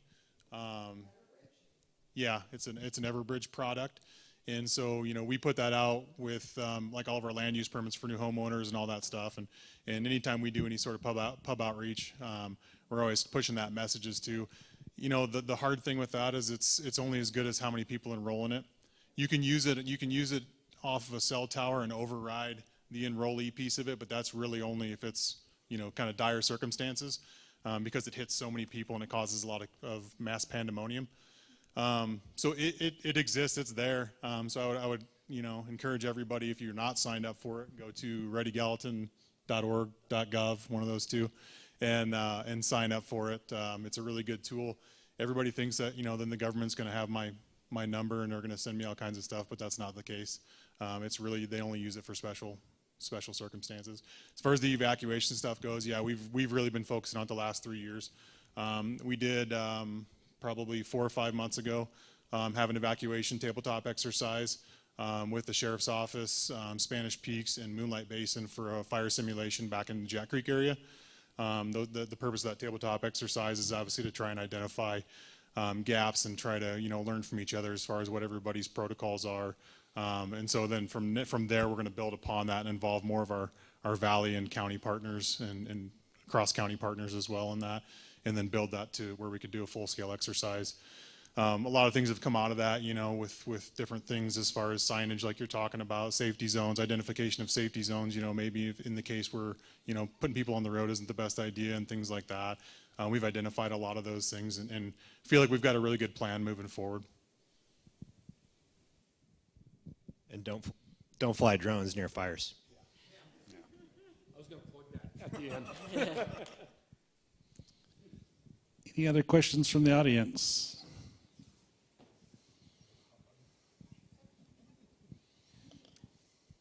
Philip Kodrowski through Tally Lancy. This is for Ron. Phil's just sent me a text. He's asking a question about Flatiron. He says, Flatiron says they have wells that produce water, but they don't have the DNRC water right.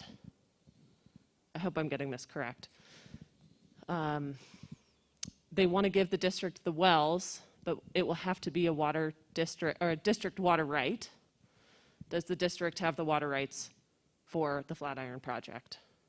Again, this is not a Tally question. It's about 3 questions in there, but there were some wells drilled years ago when it was being developed by the Dolans to expand Lone Moose Meadows.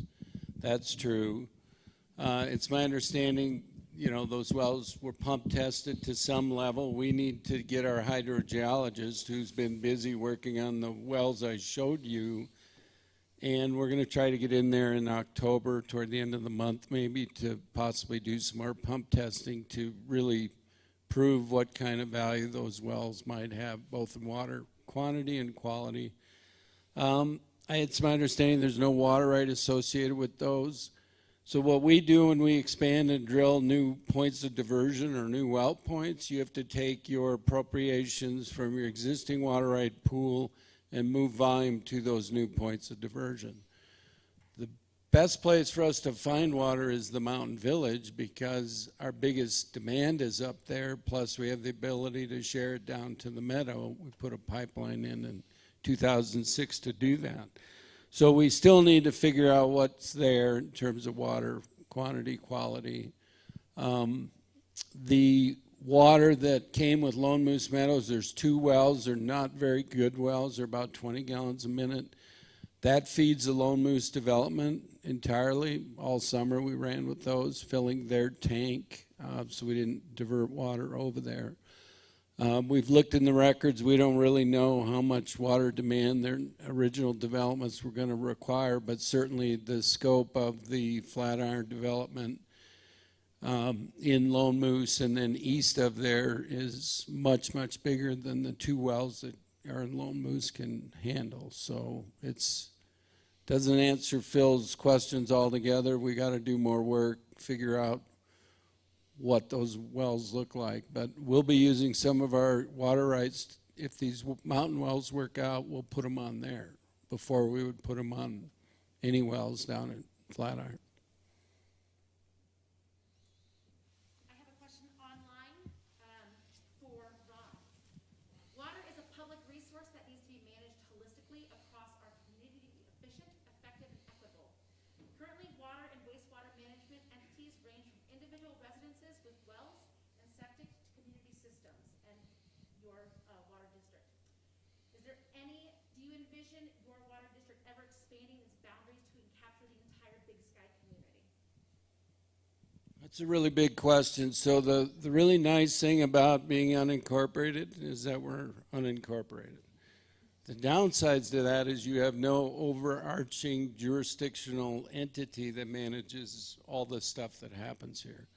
So I showed you the slide with our neighbors, Yellowstone Club, Moonlight.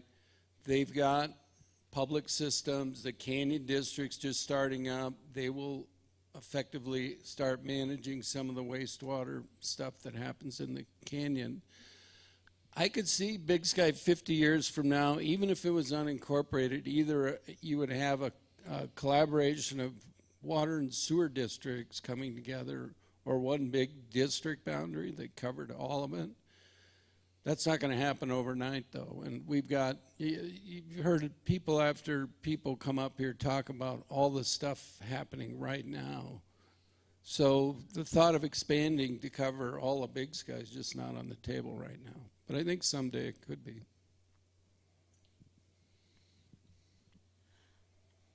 This is for the fire department. Are we doing anything differently with the Forest Service when they're doing control burns? And when a fire does develop like it did off of 191, you're not calling 911 and hearing from the dispatch. It's a controlled burn.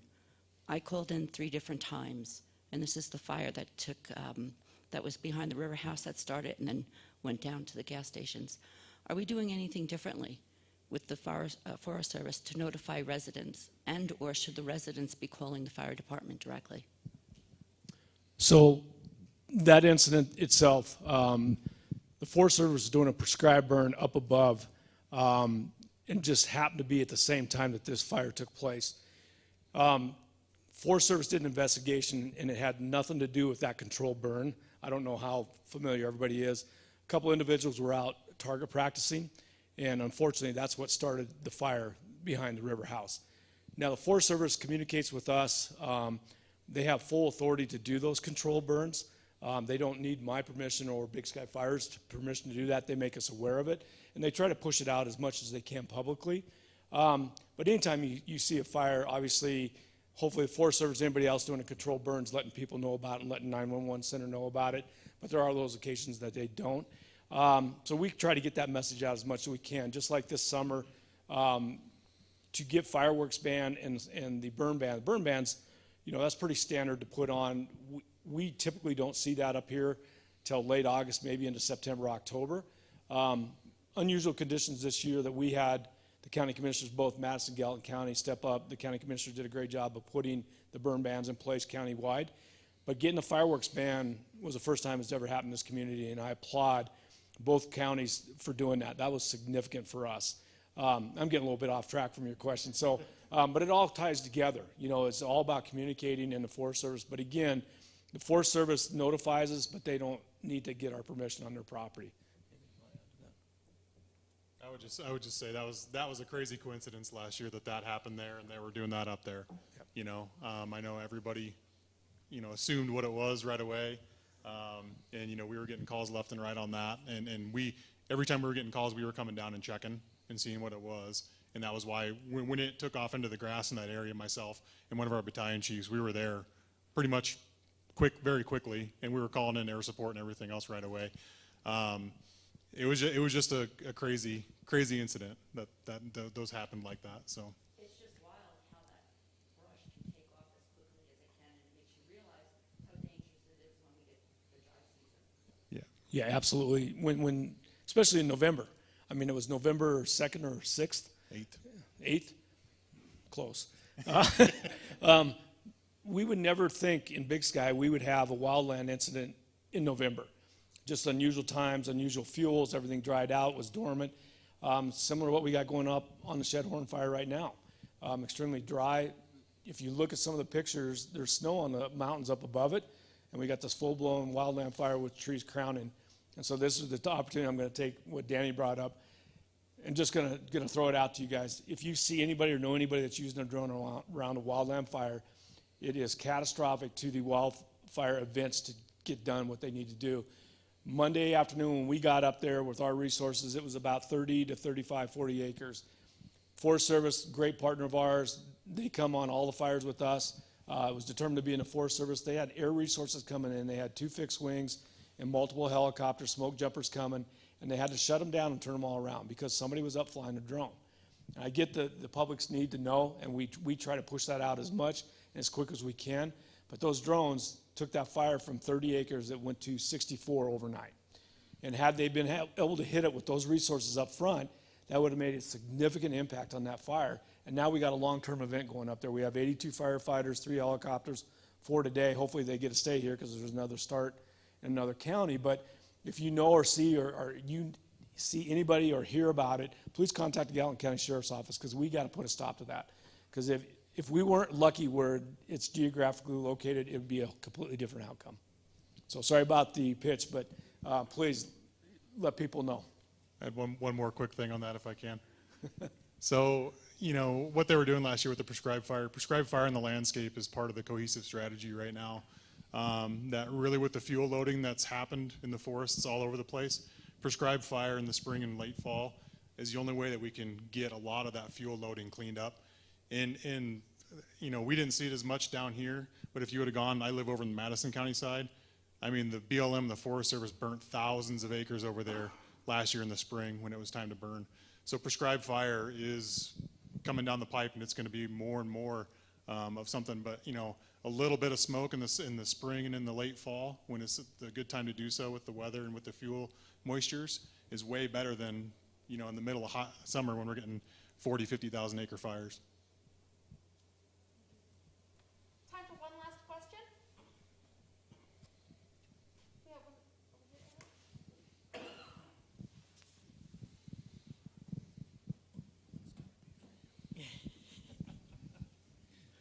Sorry to keep belaboring the firefighting. Question though, is there any participation with county as far as regulations for future development or current development in creating fire breaks via road systems? I know they do that in like Skywood Meadows and things like that. And then two parts to this one. Is there any collaboration between the isolated developments, Elk Ridge Ranch and others, that don't have an ingress and an egress available to them as far as getting residents out? Or is it just basically bolt cutters and the Unimog?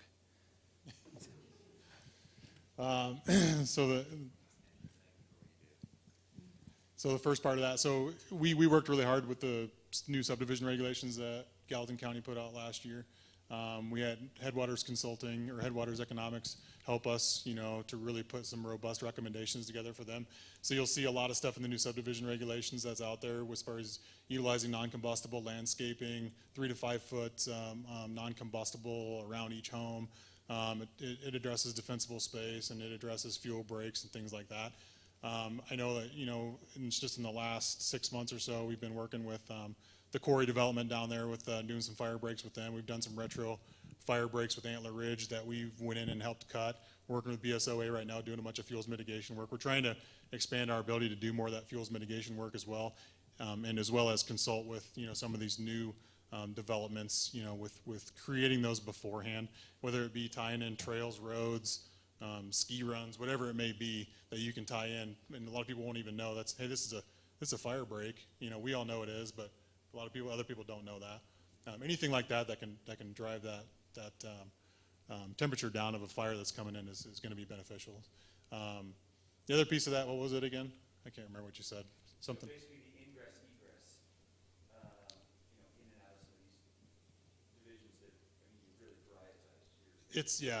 It's a problem. I mean, we really hit them hard now, with having two ways in and out.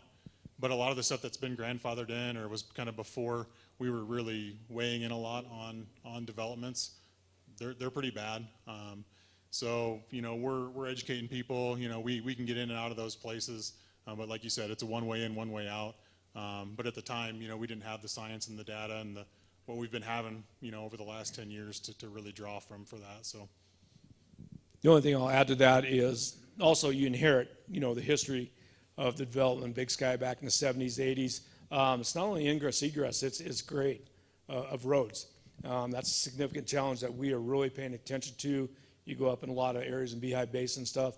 I mean, you got grades of 10% or greater are tough in the summertime. Now throw 8-10 feet of snow on icy roads and trying to get fire apparatus in and out of there. So we're definitely paying attention to that. Unfortunately, in years past, it wasn't a priority at that point, but we're certainly making that a priority. it scares our guys to park an ambulance on a driveway and go into a patient and come back out and the ambulance is 15 feet further down the driveway that they left it, so. Well, thank you all so much for your time, and thank you guys for your questions.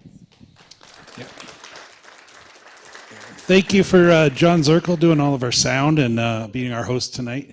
And drive safe, and we'll see you next year.